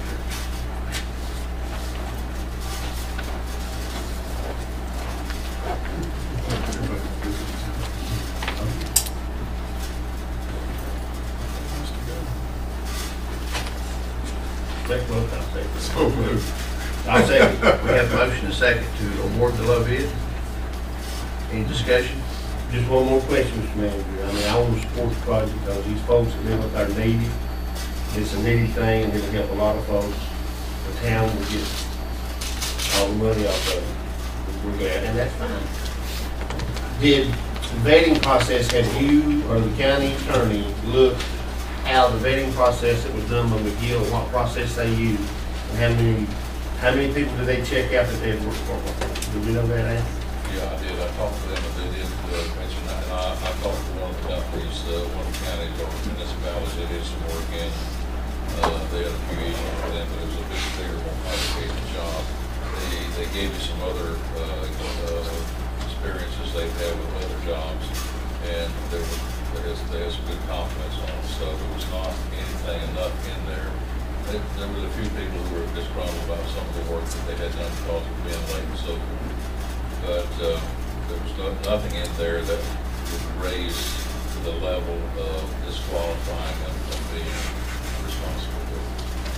So we can tell these folks sitting here, and we can tell those other folks that when their property is disturbed, that it will be put back in a manner in a reasonable amount of time that we've struggled with this latest contractor. So you feel satisfied we can do that? Well, the only guarantee we got is we would hold their money until they make it the way it should be. And so, That usually goes. and we're doing that with a particular contractor right now. So, yeah, we'll not make final payment on anything until all of our residents have been satisfied that their property has been put back in at least the same condition it was in. The reason it's important here, these are people's homes. These are not, I mean, a business you can sort of, you you know, you might be able to. And this is not a thoroughfare, this is going through people's That's yards. going through people's yards driveways. and, so they'll be calling somebody. They'll be calling me, and I'll be calling everybody out there, but we'll say, this should not take that long to finish this project. It's actually taking longer to get the necessary rights of way that the project should take. Do we have all the, We do have all those been certified by the town attorney. Any other discussion? I'm setting the over under on change orders at 3.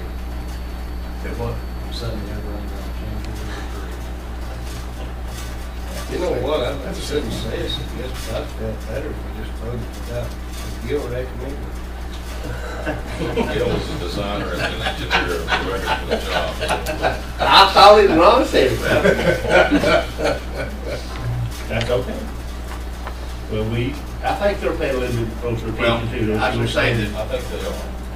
we've expressed some discontent with some other projects, and so I think they've heard that. I would think we watch this a little closer.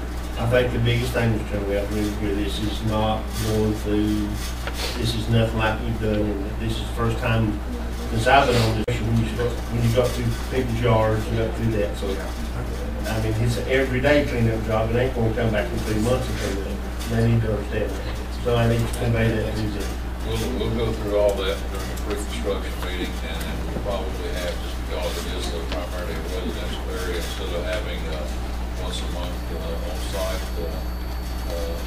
meetings, we'll probably do them at least every 2 weeks. That's a very good idea. How long is the period of time before we do it? I think it's 6 to 6 months. 6 months.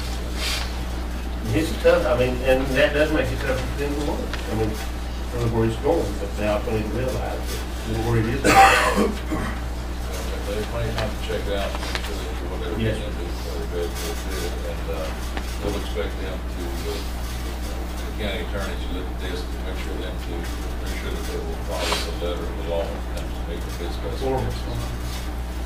That all seems to be.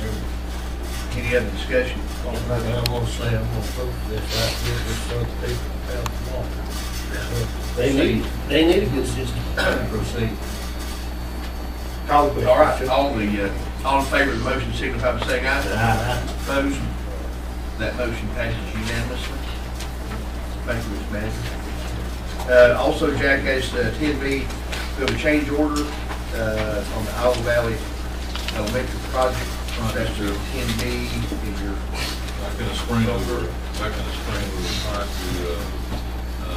get water in the building in order to test out the HVAC and the sprinkler system. And they really wanted to test those pipes out before they put down rock ceiling and other floor coverings and so forth, and walls, sheetrock in a lot of places in order to get the water in there. They had to do some extra work well, and they told us at the time it would be about $8,000. And as you see from your letter of July 11th, the contractors decided that it was really going to be more closer to $18,000. And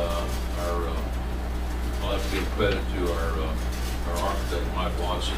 He helped firm on that and said that we quoted $8,000 and $8,000 is what you need to get for that. And so they've asked for a change order for $8,000. And when you look at it in terms of projects, as we were talking, on an $11 million project, change orders totaling no more than, including this one, $24,000. That's pretty doggone close. That's really good.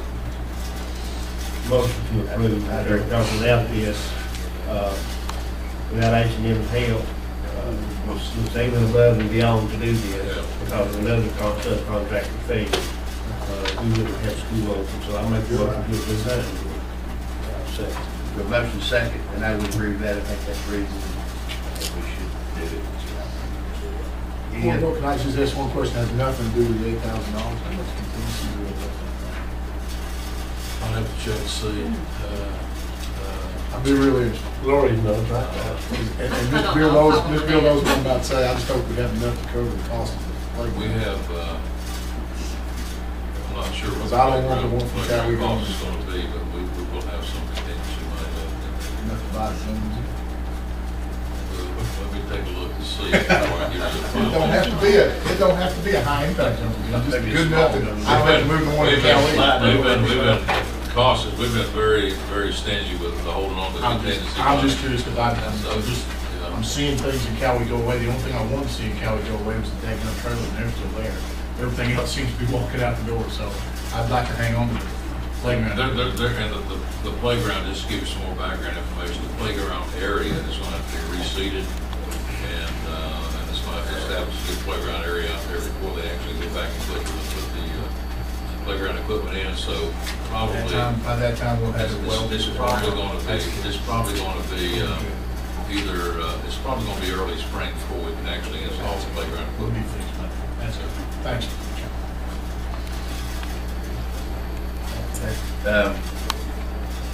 Make a motion, all in favor of the motion, signify. Saying aye. Aye. Opposed? That motion passes unanimously. Next thing is we've had the board approved new ambulances in the budget this year. We're in the process of collecting those bids, and Jim, you want to address that, or David? Let me give you some background information on that. David, recognize you. David's worked with us closely, so is the county attorney, that we had put the project out, the ambulances out for bids, and we had, you see your information, we had bids from, was it four, I believe, four bidders. Four companies, and ordinarily we would be asking to approve low bidder tonight. We're asking to reject these bids due to a technicality error. When the bids were first put out, they were put out in the day after the bids were put out, and these were advertised online. And three of the bids, let me back. The day after the bids were put out, it was decided that we need to go ahead and add the chair. Tell them about this chair, what the chair is for. Okay. On our ambulances, we have what's called a stair chair. It's a compact wheelchair that will fold up, fit in one of the compartments. The newer styles that we have now have runners on the back. I don't know if you're familiar with a refrigerator dolly that has the little runner that's braking system. It makes it easier to bring people up and down a flight of stairs rather than carry them on a stretcher. The braking system is good ergonomically for the crew's backs, doesn't hurt them carrying heavy loads. So you added that? The original bid package had that in it.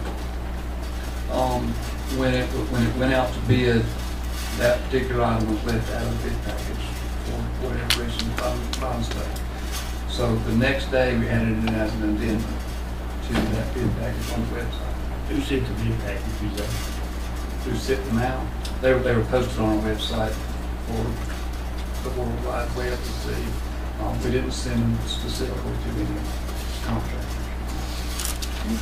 What happened then is that when bids came in and they were open, three of the bidders included the chair, included the addendum in their bids. The fourth bidder did not include the chair, but the fourth bidder that did not include the chair was much lower than the other three bidders. Even if you had the cost of the chair in, it'd probably still be lower than that. The problem was that since there's some confusion about whether that was a qualified bid or not, since it didn't include the addendum, there's no way we can verify that by having it advertised on the web without, confirmation of who was going to bid. We didn't really know who was going to bid on it because the specifications and all were on the computer. We accessed that way, and so we didn't know who the bidders were actually going to be until the bids came in. And we had a discussion with the county attorney about this, and since there could be some confusion or discrepancy about whether or not the low bid was a qualifying bid, even though they didn't include the chair, we felt like the safest thing to do would be to go ahead and rebid the ambulances with the chair. And a minimum time for that, I think, Mr. Attorney, is a week. And so we're prepared to go ahead and rebid those and have them ready, provided y'all reject these current bids, and have them ready for board action on the 24th. David, of the 4 bidders, do we have any of those in service now? Of the four people that bid on these bids, do we have, did any of them do any previous things, any of our ambulances that we have in line there? Actually, the highest bidder is who built most of the fleet that we have now. That's Northwestern Emergency Vehicles. Well, maybe after you see this, they'll get the part right. Yeah, they're actually Jefferson. If I might add, there was also a question about, given the way the specs went out originally, whether or not there would be proper notice and whether there's legal authority to supplement those with an addendum. So the problem could have been either way, for whether you got it in the bid or whether you didn't get it in the bid. And there's just not a real fair way to resolve it, short of just simply saying, let's try again. So you feel comfortable that's your recommendation? I think there was potential for confusion and need and fairness in the process.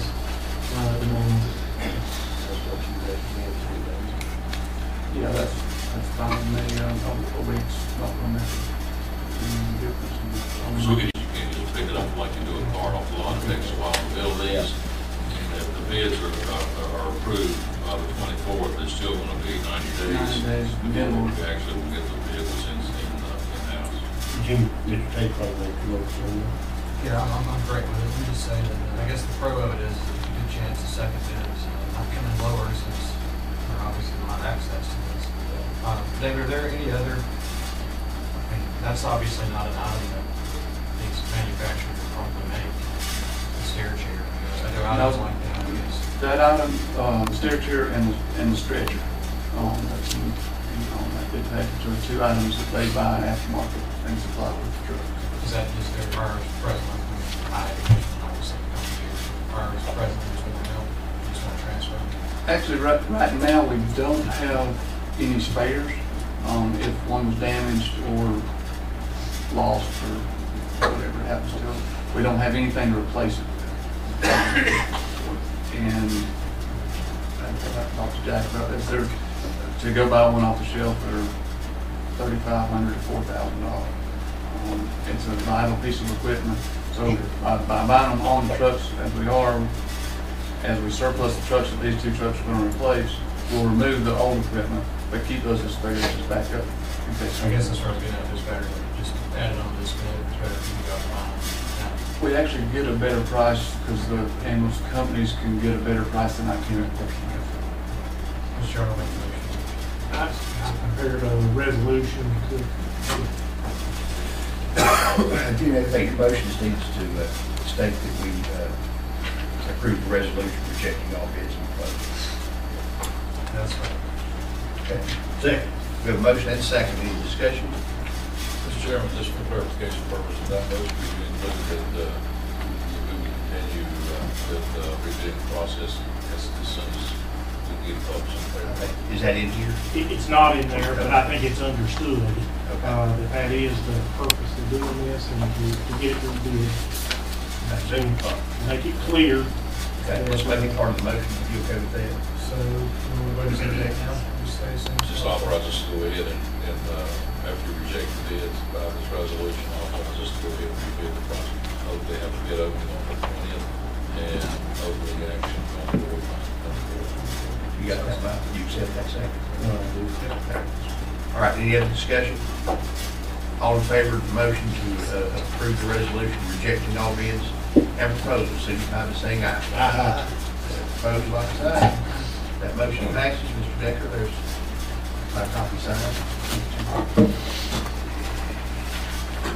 Thank you, David. Thank you. We have Sheriff Hollins here with us, and this is for consideration of the Governor's Highway Safety Program grant, and I think all of you have that under tab 10D, as well as I think you were sent, I believe you were sent a copy of this. Otherwise, yes. Sheriff Hollins, go ahead. Okay, thank you. First of all, I apologize. I had to leave earlier and I wasn't here for another part of the meeting, and that was about the comments that were made about the red light at the middle school, and I just publicly want to tell you I'm really disappointed that the DOT didn't see fit and just make a statement that the reason there's not been crashes, deaths there, is because my officers have been stuck there during the heavy times directing traffic. And I'm really concerned about that because we've had multiple times that the officers have literally almost been run over. And not only from my officers telling me that, but the general public calling me and thanking me for them being there. So I think they deserve a big thank you. And if there's any way we can go above their heads somehow to look into review. We did talk to the officers there. We spent about an hour or two one morning with the traffic was going coming from the middle school and the intermediate school. And the officers were there seemed to think that if the traffic light was not possible, that right-hand turning lane would greatly improve the safety. So they were talking about that possibility for out there. Well, they thought that would be a big help. It would definitely be a help, but I don't think they would be able to pull out at that point. But I don't know. I'm not an expert at traffic, but I'm disappointed. Back to what I'm supposed to talk about, and I apologize. Governor's Highway Safety. Basically, this is a grant to allow us to do enforce our traffic situation and do some prevention and try to create a safer environment for the general public. This is something we've actually been a part of doing. Just as any other small agency does, you wear a lot of hats, so we've had people that have actually been doing this. This would allow us and provide the funding to allow us to do it, have a single individual take the bull by the horns and run with it and organize it and keep things going. I know you all have received this package, but I'm going to go ahead and read a little bit of it to you. Of course, the Sheriff's Office has received many awards for their efforts in traffic, but we've had 117 motor vehicle checking stations, and we've issued numerous citations and warnings. I repeat, warnings. Of course, you all know 441 South and 28 North, 28 South, how busy that is. 22,000 vehicles per day travel on 64 and 28. We've got 677 miles of primary and secondary roads, 517 square mile county with 24 road deputies. Of course, I don't even have to explain the geographical area. You all know that it's a mountainous area. It'll take you over an hour to go from one end of the county to the other if you're in Highlands trying to get to Nantahala. Some of the things that we've done is we've gotten all of our officers certified, completed the standard field sobriety training. 19 officers have been DCI certified, 24 have completed the intox, and 21 deputies have been radar certified. I know a lot of people look at sheriff's deputies running radar and working traffic as a big no-no. I can remember when I first was elected sheriff, and somebody made the comment that as long as I'm commissioner, deputies will not have radar. The unfortunate thing is, as a sheriff, I have to use every available tool at my resources to make the public safe. And I feel like that even though it might not be a primary duty of the sheriff's office, we have to step up. And running radar and slowing traffic down and issuing citations and issuing warnings is a way to be able to encourage people to slow down. Because I remember back in my younger days, it wasn't uncommon for somebody to pass you because they knew you didn't have radar and you couldn't pull them over for speeding and they weren't going to get a ticket. Now when people see a deputy sheriff, they hit the brakes just like we do. I mean, even cops hit the brakes when you're driving down the road because you're afraid you're going to get a ticket. That's just common practice. Do you have a question? No, I'm holding on. Oh, I'm sorry. Another thing, in the past 3 years, working traffic, we've made 329 DWI arrests. That's an amazing number. If we weren't working traffic, typically we wouldn't have made those DWI arrests. And you can imagine who's at risk for that. We rank 22 out of 100, number 22 out of 100 counties in fatalities. In North Carolina, 22 out of 100. Since 2009, we've seen an increase. In 2009, we had one fatality, and then in 2010 we had 6 fatalities, and then we've had 7 in 2011, and I believe that number is going to be higher in 2012 as well. I can't remember the exact number. The state hasn't released those numbers, but it's pretty well up there. This grant, what this grant is, to the meat of it, is money that we're asking for and asking for the support of.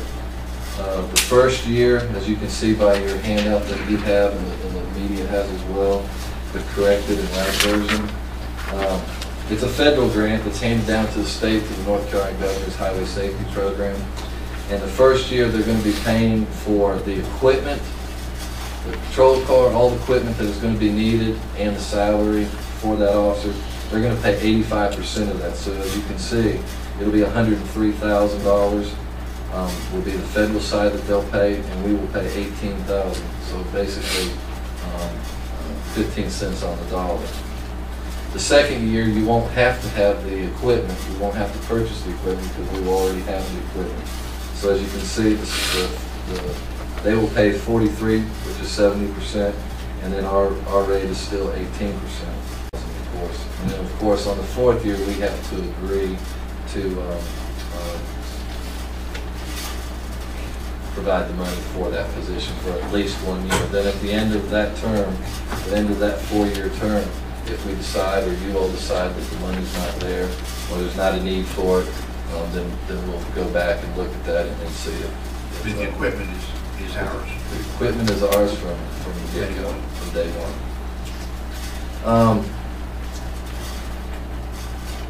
I think that's about it. I know some of you might have questions, so I'll just be quiet and just allow you to ask questions. I don't have any questions, but I would like to say that Sheriff, I applaud what you're doing here because you did what we asked you to do. A few years back, when the previous prior board made a commitment to Nantahala, we didn't have to run out of money when the economy tanked. We looked at you and we said, any grants you can get, any way you can get another guy on the job that might give us the flexibility to improve the situation over there, do it. I want to thank you on behalf of them. I don't know whether this gives you the flexibility or not, but boy, if it does, let me thank you in advance for the people in Nantahala for your industriousness, if that's even a word, for going out and finding this. If for no other reason, I really think this is an important program, and I think we need to support it for no other reason. If it gives us the flexibility to improve life over in Nantahala as far as coverage, man, I'm for it. Anytime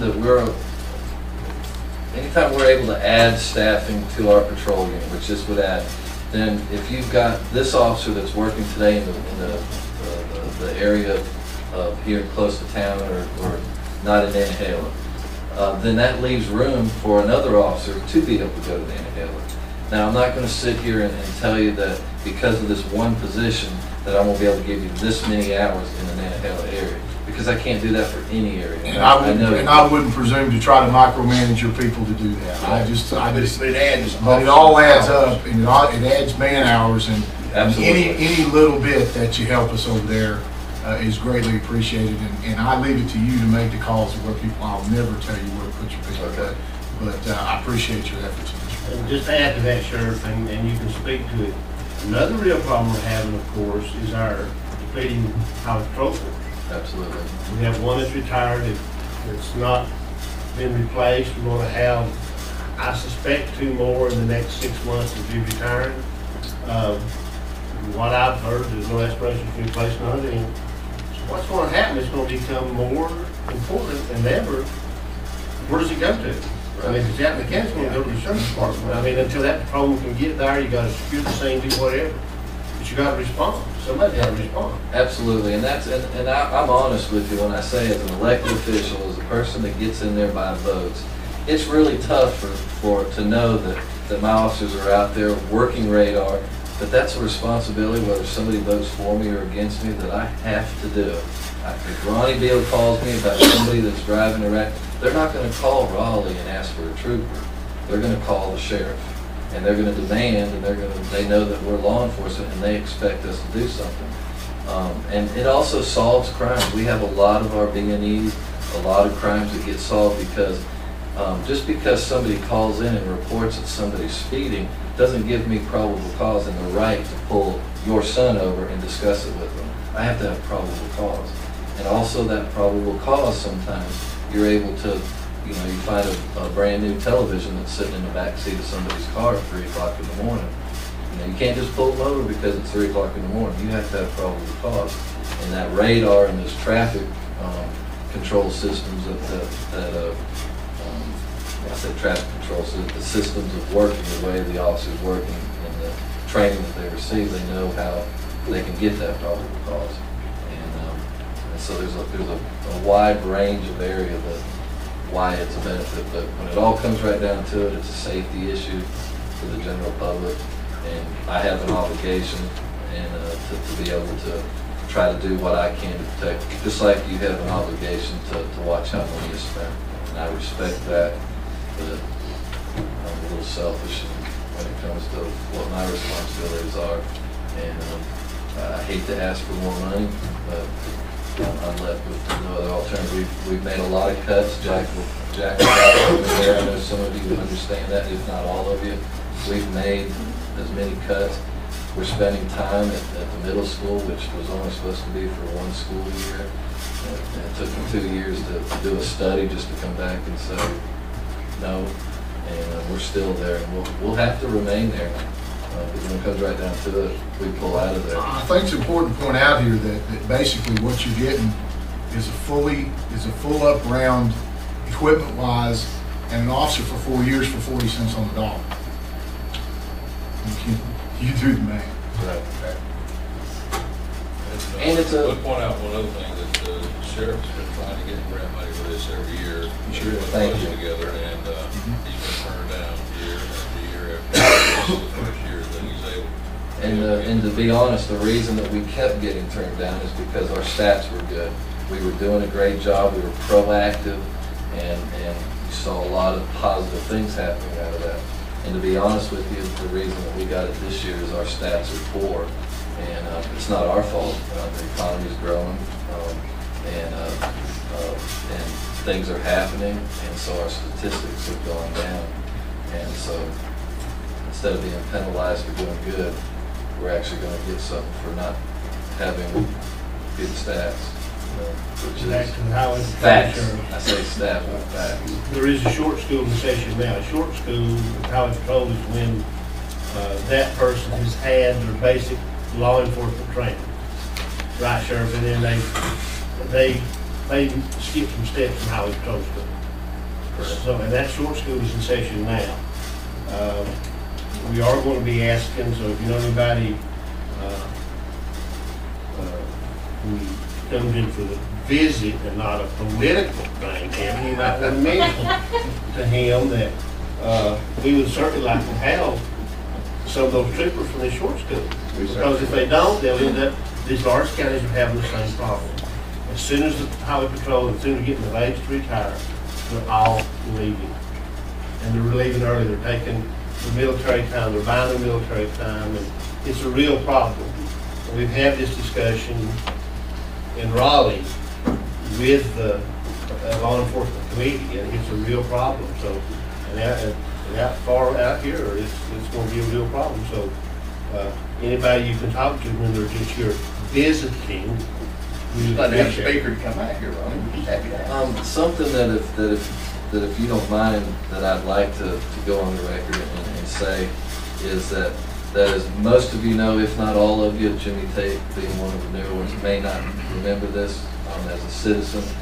So I'll just remind a few years ago, well, ever since I've been sheriff for 10 years, every commissioner that's ever been on this board that asked me at one time or another, what would it take to get full-time service, full-time officer and then a hailer? And I've given them all the same answer. And it would take 4 people. That is 1 person added to my 4 shifts, 1 person per shift. And like we do today, the shift that comes on at 6 o'clock this morning, those people, as soon as those officers check 1041, beginning tour of duty, one of them goes to Highlands. And the officer that was in Highlands all night comes down.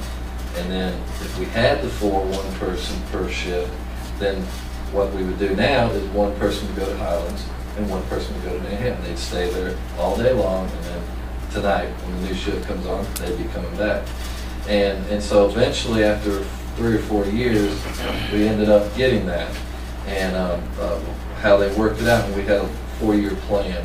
It was going to be one position, one deputy this year, and then for the next 3 years, another position each year. And so at the end of 4 years, we'd actually have it.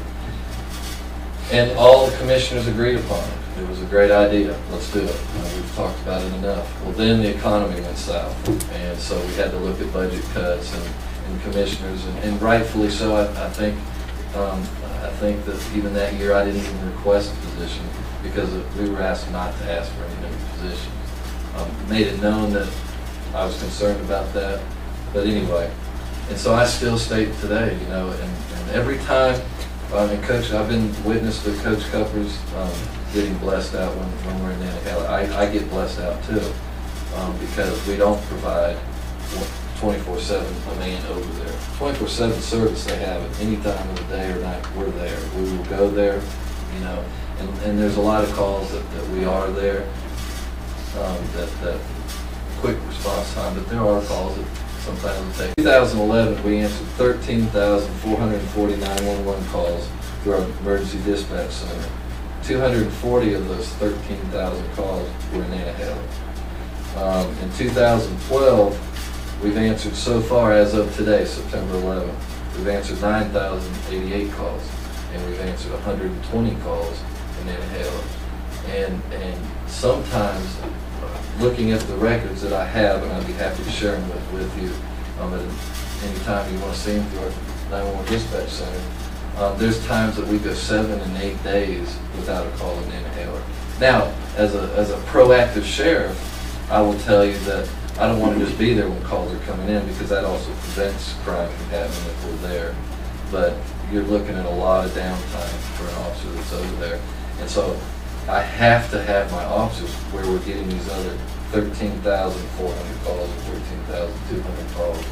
I have to, until I get more manpower. I don't have any choice, but we are available 24/7. And I think in fairness, you've expanded the number of hours that there is at First. Oh, absolutely. Significantly in the last 4 years. Every shift. I want you to know that has not gone unnoticed over there, and it certainly hasn't gone unnoticed over there. And I understand what you're saying. It is mandatory during every shift, day, night, weekends, holidays. During that shift, an officer from each shift is required to go to Nantahala. If they get busy and they need to come back over here because we're getting backed up on calls or what, they come back. But they are required, mandatory, that they go to my policy. Fairness, you roughly 1.5%, 1.5% of your calls are in Nantahala. So if you're giving over 1 point. And I agree with that 100%, but as the sheriff knows, if it's your call, it's the most important call. Absolutely. If it's your call, it's the only one that matters to you. If all of our deputies, he can't win in that. If all of our deputies were assigned to Highlands and it was going to take them 45 minutes to get to here because we had a situation here, we'd be mad. Yeah. The point is, this is going to help that. Absolutely. And as I talked to you privately the other day,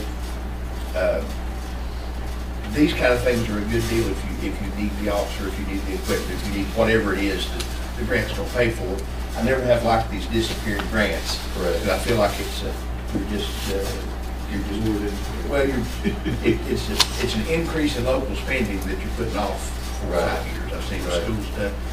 But when it's something that you need, and all the commissioners agreed that we needed. That's right. Then what it is an item on sale.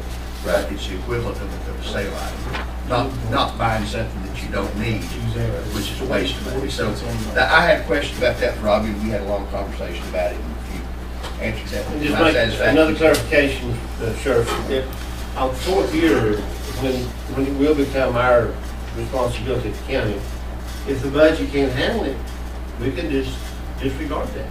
Absolutely. And no penalty. You have to pay for the 4th year. And after that, you can cancel it anytime. I think you can do it after the 3rd year. No, well, I don't think so. No, it has to be, we have to commit. When that way with the fire department. Yeah, You have to pay that. We have to pay You have that to do on the the 4 year. fourth You year. have to pay the 4 year. Absolutely. But still, you've gotten an That's the officer way it is for with the 40%. fire department. It's a 4-year program, but that's all you gotta do. But that's it. And Correct. after that, you keep the car, you keep the equipment, and if you can't afford the You'll be officer. wore out with it. Now having, That's true. now having said that as well, is there's no guarantee that this person that we have in this position will remain there next year. We have to reapply for that same position.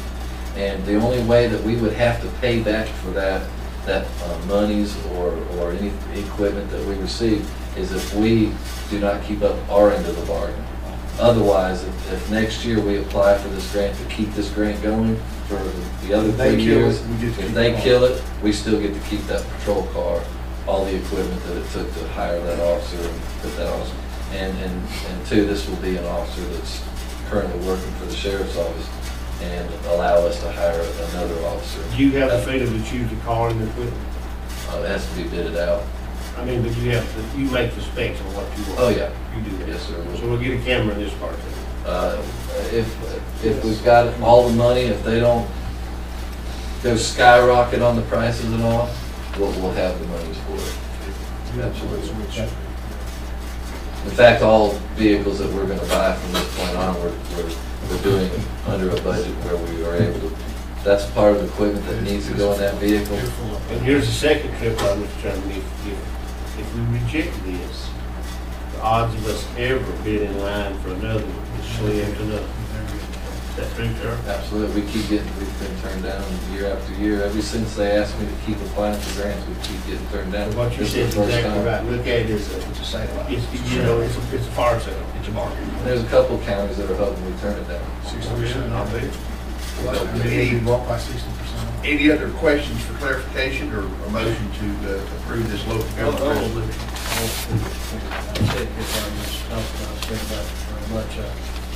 The most impressive part is we talked about that today, Sheriff, being able to give some more help to down here.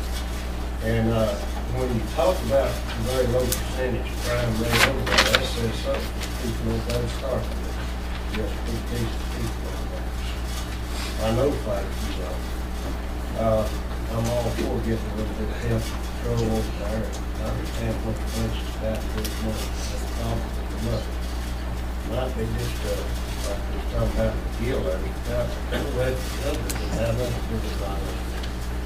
But anyway, speaking about this here, if, say for instance, you applied for it next year, and they wouldn't cover this money, are we responsible next year for carrying this out?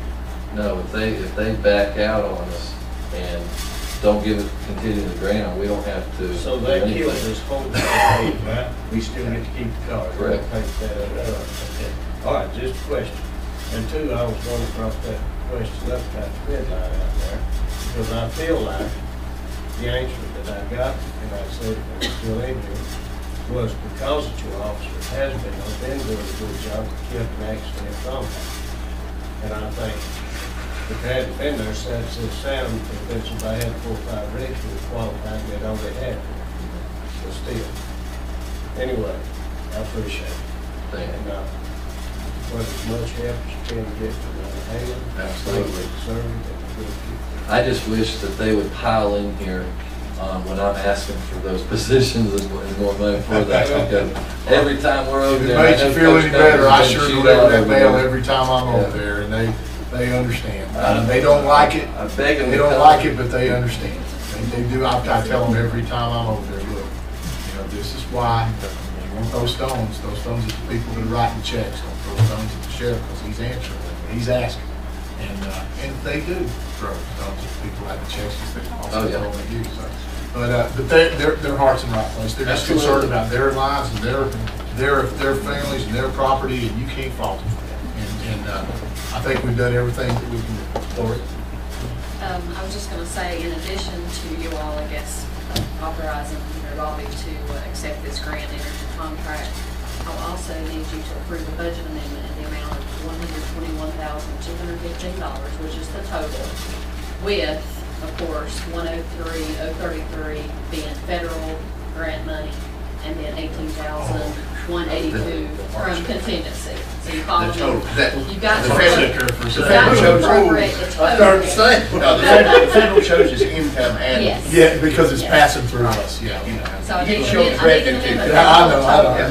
I heard 121 in my heart. We're stopped. pass through in front of that one, not bill. Okay. But anyway, talking about this, on these programs that we've got here, and as Mr. Bill mentioned about highway patrol is fading out, I just see a lot of this thing right here making us up for something down the road where we're gonna start paying for something that state hasn't in the past. No, that's not Is that nothing in the world? No, right, they never, But, they never do this. Yeah. State never passes Well, things it on ain't the just county. legislation, I think this is happening all over the United States, but anyway. You know, I don't know if the highway patrol would ever go out, but I kind of agree with you that they're putting it off onto us.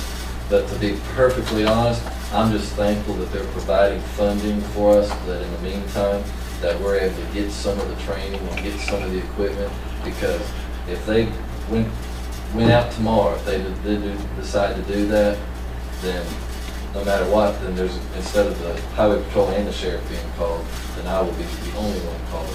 Well, it's kind of like having. We're just getting the bull by the horn before. It's like having Commissioner Field down there, our spokesperson in Raleigh. Okay, we're gonna have to pay state taxes, same as we're gonna have to pay county taxes, I mean, anybody can see that. Thing about it is, patrolman, as you say, he's here for one short, and they're gonna use you on one respect, if they didn't say it right, that's the way I see it. That's all, we need a motion. I'll go ahead and make a motion. A motion, Jimmy, and Chester, or Rory, we need to include this resolution has a blank for those figures. Yes. Even though we're actually only approving this for this budget year, are we not actually approving the next 3 years? I think you are, in fact, because Are you you're making accept a that? commitment. I think we are, so that's going to have to be written into this, which it's not. So Mike, if you could rewrite this. Part of the grant requirement, part of the Yeah. grant requirements will be attached to it that basically tells you that you're committed for a 4-year term. Yeah, but on the thing, it only shows a spot for one. I think that might be rewritten. But it will be put in there in case that this does not get grant funded next year, or whatever. That's in the grant. Yeah. That's in the grant. Okay. Any other discussion? Mr. Wilt may have a point he'd like the commissioners to hear, and it may prompt questions. This is the form that is on the Governor's Highway Safety website, and that's the one we're required to use. We have to reapply for the continued funding in years 2 and 3. And it is contingent on federal funding being appropriated to the highway safety program. So there would be another application next So year. what you're saying is we're gonna vote on one of these every year for the next 3 years. 3 years, for the next 3 years. Hopefully. Assuming the grant program is still there, we're gonna see that every year Let- for the next 3 Let years. me change my comment then. Our minutes need to reflect that Yes. we have approved this for a 4-year period. what I Our agree minutes with do, that. but the resolution we're passing, Just be for it's your just for year Year one. one. Okay, I can live with that. I agree with Okay, any other discussion? Motion on that, What's that? motion reflect that. Okay, but Jenny, accept that section. Sorry about that. Any other discussion? And you're bundling the budget amendment in that same motion? Yes, we Or are. it's gonna be separate? Just making sure. Okay. Ron, you okay with that? You intend that to be the motion? I assume you did. Yeah, it is. Any other discussion? All in favor say aye. Aye. Opposed? That motion passes. Thanks, Sheriff. For the record, I would also like to say thank you for the support that you all as a whole give our agency. And Jack, Lori, thank you very much for your help. Thank you all. Thank you. Federal standing back. Thanks, you back there too. Absolutely. When you go to work with the bulletproof vest on, you serve. It's different. You serve different. Thank you, Sheriff. I appreciate your call. Thanks.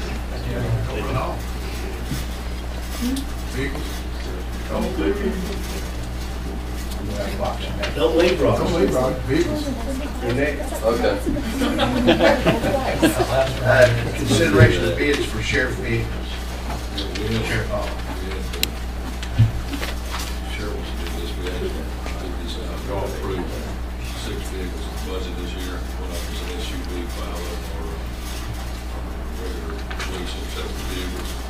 Put them out for bids, normal bids came in August 21st. The low bid was for Dodge Charger, police interceptor models. The low bidder was a company called, I worked on, I didn't even know how to pronounce it. And their bid for the vehicle was $22,087. The next lowest bid was Butler Dodge at $22,490, $439, and the third bid was Franklin Ford for $23,215. The lowest responsible bidder that meets specs and submitted was Dodge at 5 vehicles for a total of $10,135. And I catch a lot of grief with how nice these cars looks, and they're like, well, why don't you buy a cheaper car? Again, these were the low bids. They are good looking cars, but they're also the lowest priced car. And that's what, and I hate that it's not coming into Macon County. I'd love to buy vehicles from Franklin Ford, to be honest with you. But You just write the specs, you know. that's it. And me and the sheriff, we did have this discussion with these on determining, as much as this whole board is always by, we can't locally. The fact is, the Dodge Chargers have been pretty well vetted through state patrol.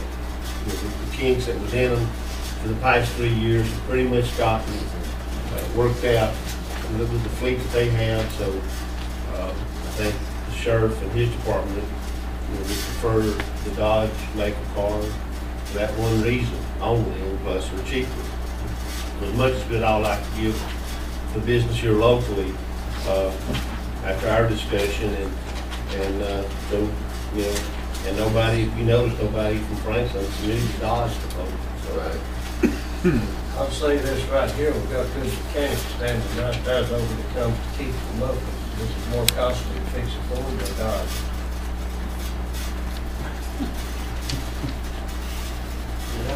Dodge parts is twice as high and brake twice as fast, don't it? Cost more, in the long run, cost more to buy a Dodge than to go home. So that's something that was considered. Legally, we can't run it. I've fought that battle. I'm not like Brittany, what kind of car that you had was the Citation? Chevy Cavalier. Oh, yeah. Those are nice cars, by the I've way. got a Dodge set out there, I'm driving, I throw off on because I know. All right, motion, we did. So motion to approve. Motion approved, accept the low bid in from Dodge, $22,135. Second. We have a motion and a second. Any discussion? What was our, what do we have left in the Total, we have a total. You got a total of $110,000. How many cars? Five cars. Five cars. We still have enough, I think, left to go ahead and bid the SUV. So we'll be bidding that out next. That's what we're trying to figure out, are we under? There'll be 6 total, these will be 5 of these, and then there's one more SUV. And as far as the equipment that goes with these, now we did approve the extra money for the cameras. We're good, we're good to go. That's okay. Got some money in the other line. So I know we're looking at so Okay, we have a motion second to approve these vehicles at $22,087 each. Any other discussion? All in favor say aye. Aye. Opposed? That motion passes unanimously. I wish I could vote to get forward. Yeah. Yeah, forward. All right, Dig your own repair, David. County Attorney, Arm two. subordination agreement regarding community development block grant loan. Jeffy Land. Actually, I think county manager planned to, he and I, though, did do some checking what you have in this situation is Mr. Elliott presently is getting ready to do some refinancing. He had borrowed some money through the Community Development Block Grant Program for rehabilitation of housing, as I understand it, roughly about $17,500 owed on that. He is seeking to get a new loan from a local living institution for roughly $94,500. The lending institution will not make that loan unless it has a first lien position. So we have asked the county to subordinate its position of $17,500 to that $94,500 loan. The county manager and I checked this afternoon to determine what the value of that property was, to determine whether or not there was sufficient equity to support a subordinated position. And what we learned from the county tax records, I believe the value was roughly $136. And the thought was that those two numbers put together, there was still some equity over this loan. So roughly, what we figured, $26,000 above.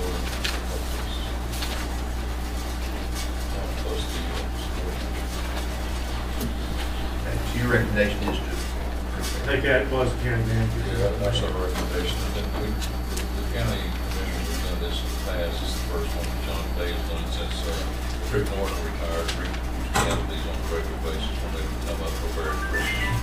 But this one is, and this is all through the housing program that the CDB on to their house for the bank. They need, I'm sure, to take second place on that. It's not unusual as long as there's plenty of money in that to cover. Sound like that. Okay. I would entertain a motion to approve this subordination agreement as recommended.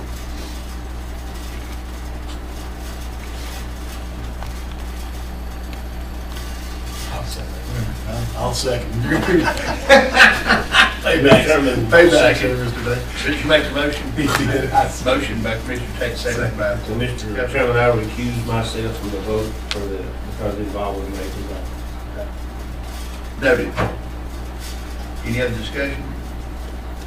All in favor say aye. Aye. Okay. And all opposed?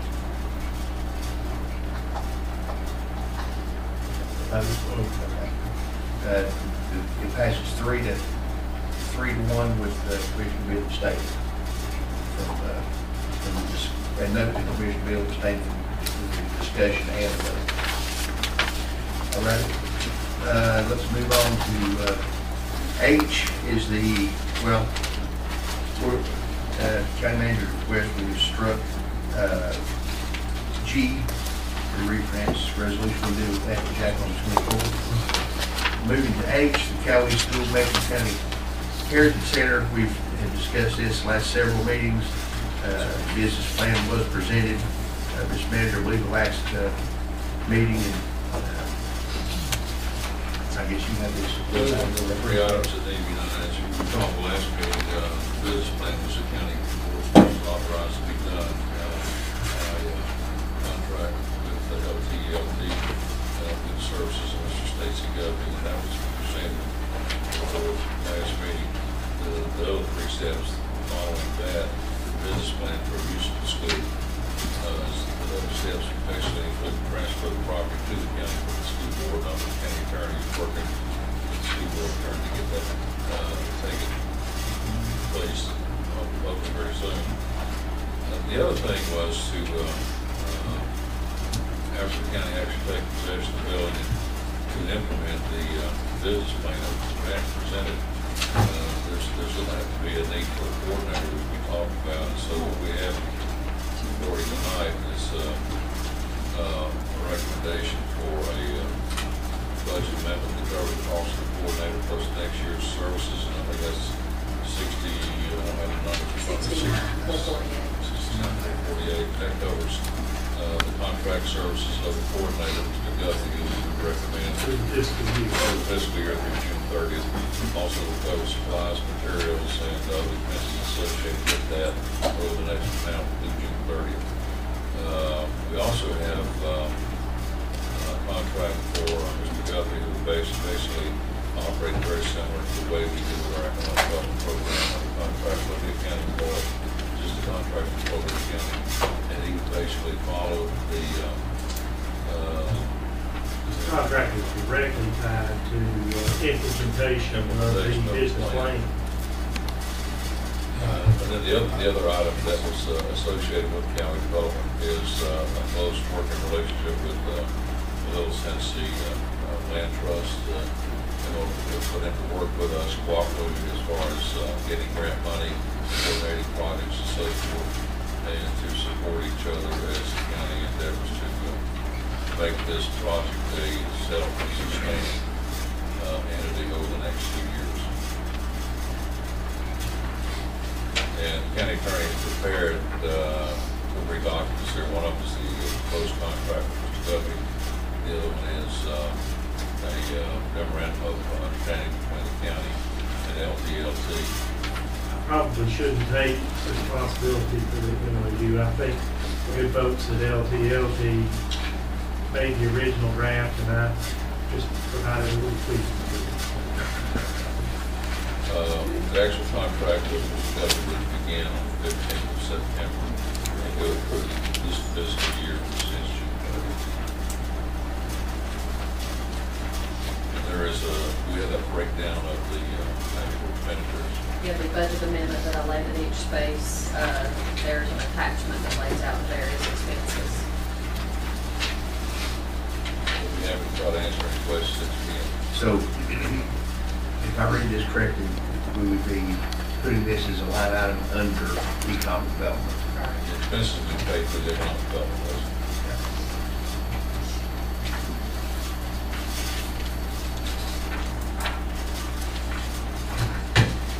So the economic development, of course, Mr. Jenkins has been very much involved, but with Paul Carlson, the executive director of LTLT, is with us tonight. This probably wouldn't come to fruition without LTLT's involvement. And they have a big investment already in that community and are willing to help us even more.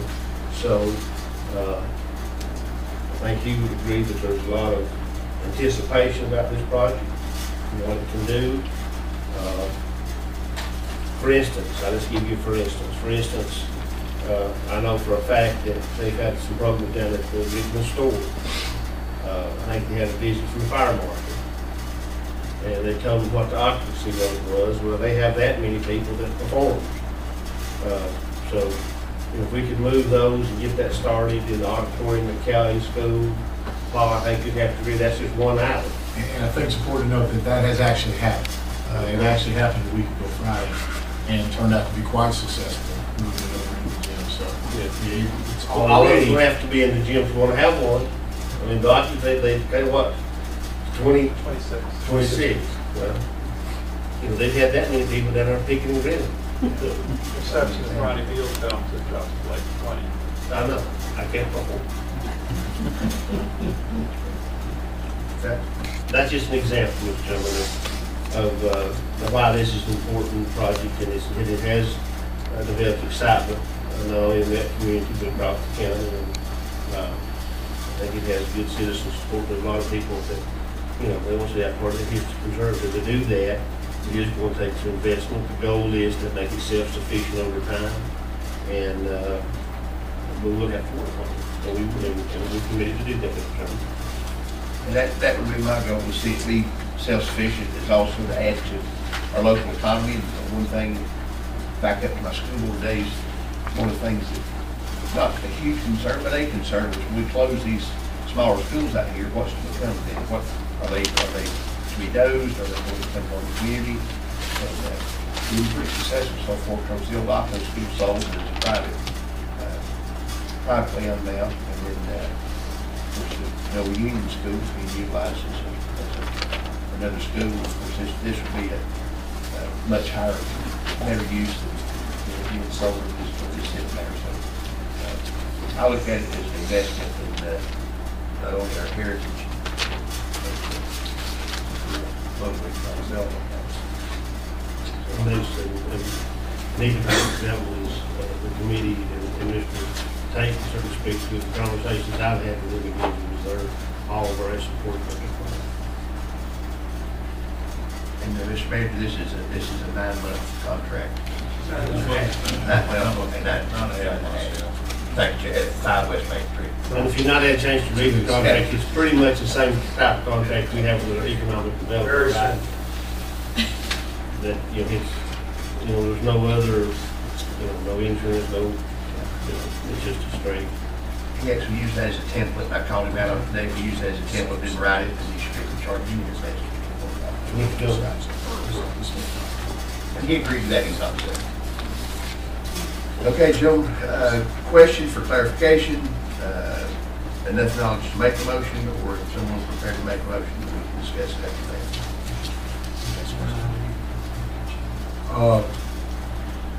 I'd like to make a motion that we enter into this contract and also the MOU with LTLT. I express my appreciation on behalf of CCDO, of which Paul I know is a member or attends regular, for their help in getting ready for this. I think it is significant to note on the funding request breakout that does not reflect in-kind contributions from CCDO and some of the work that will be done by CCDO. So that number that you see there is a top-end number, not a bottom-end number. That could go down as the community gets involved in the furnishings and the signs and some of the things that they have the capacity to do. And I was just up there not long ago, and they are ready to go to work. They really are. They just need to know that the county has it and they really do want to. So I'd like to make that. What I'd like to say is I'd like to make a motion that we do approve the contract, that we approve the budget amendment, and that we approve the LTLT. We got a second to that motion. Second. We have a motion, excuse me, a second. Any discussion? So altogether, we're looking over 69,000. That's You correct. have the, It's the second page, yeah. That is correct. for 9.5 months. Any other discussion? All in favor of the motion signify by saying aye. Aye. Opposed? To be shown that the record reflects it was for. Thank you. Okay. The people of county, and the people of Macon County, thank you. Gentlemen, the consent agenda is an item that we've been trying to take as one motion.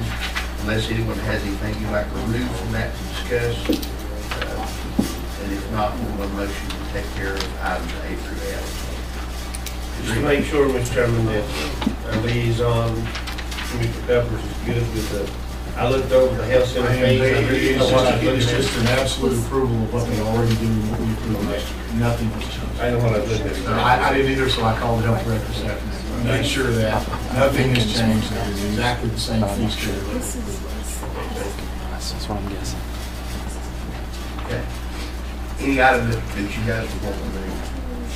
If not, I would entertain a motion to approve items A through F. The $70,000 grant, the 25% in-kind match. Just want to make sure everybody read that there's no county money in there. That's no county money there, so.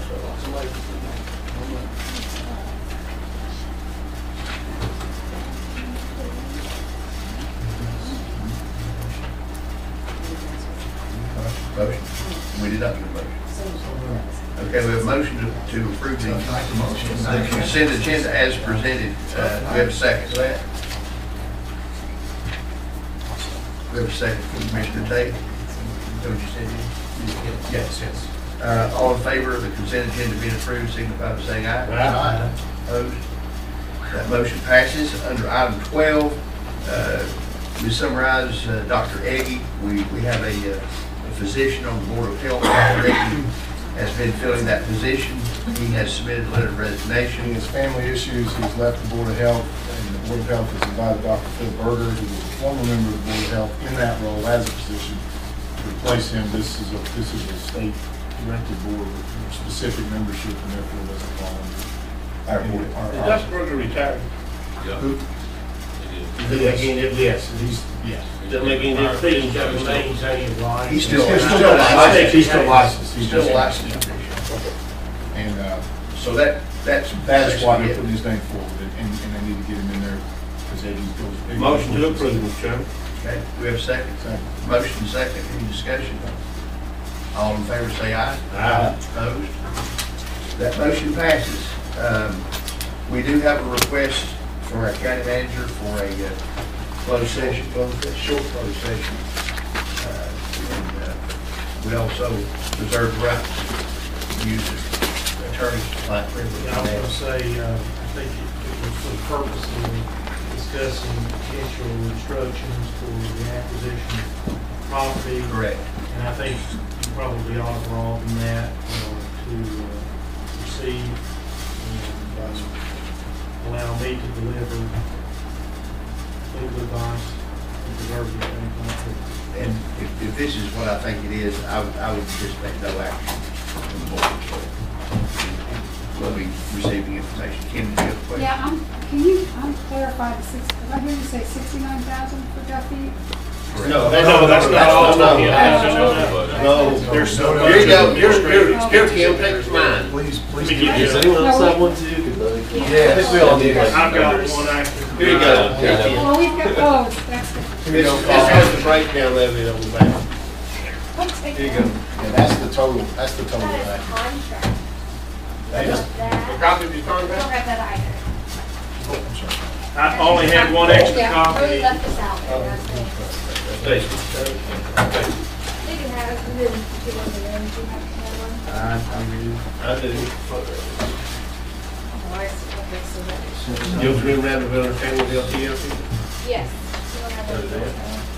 Have much? How about rejection of the bid, Hamilton, that will go with it. Got everything you need? You guys, when you need the contract, please. And that good stuff, if you don't have it, it can be emailed to you. You want the- Somebody, get the- Jack or somebody, or Mike can email it to you in the morning. Yeah, does anybody have another little Tennessee agreement? I Colin? think so, hang on. I've got one. And did that vote pass? What was the vote on that? 4-1. Of who abstained or who didn't, who said no? Commissioner Hagan. Being sure. Chairman, that board return session will be recessed. Think about. Yes, everybody got it. we would make that announcement. Again, we anticipate no action coming back out of closed session. When we do, I anticipate that I will not adjourn the meeting, but we'll recess until Monday, September 24th. Primary reason for that, we will be able to, we're not going to state specifically what, it's just a continuation meeting. Continuation and hopefully we'll have new bids for the. And we're doing that primarily for the ambulances and if there's other bids. And there will be some Yes, that's why There'll we be some other important business. won't state a purpose, so we can take up Probably any. have pretty short session. I would think so. So we'll, do we have a motion to go into closed So session? Second. Motion by Bill, second by Haley to go into closed session to discuss possible acquisition of real property and the attorney-client privilege at 5 West Main Street. All in favor of closed session, say aye. Opposed? Unanimous. Thank you, Thank guys. you. Thank you. Wait around, or you can take two after. Here, Colin, I got one.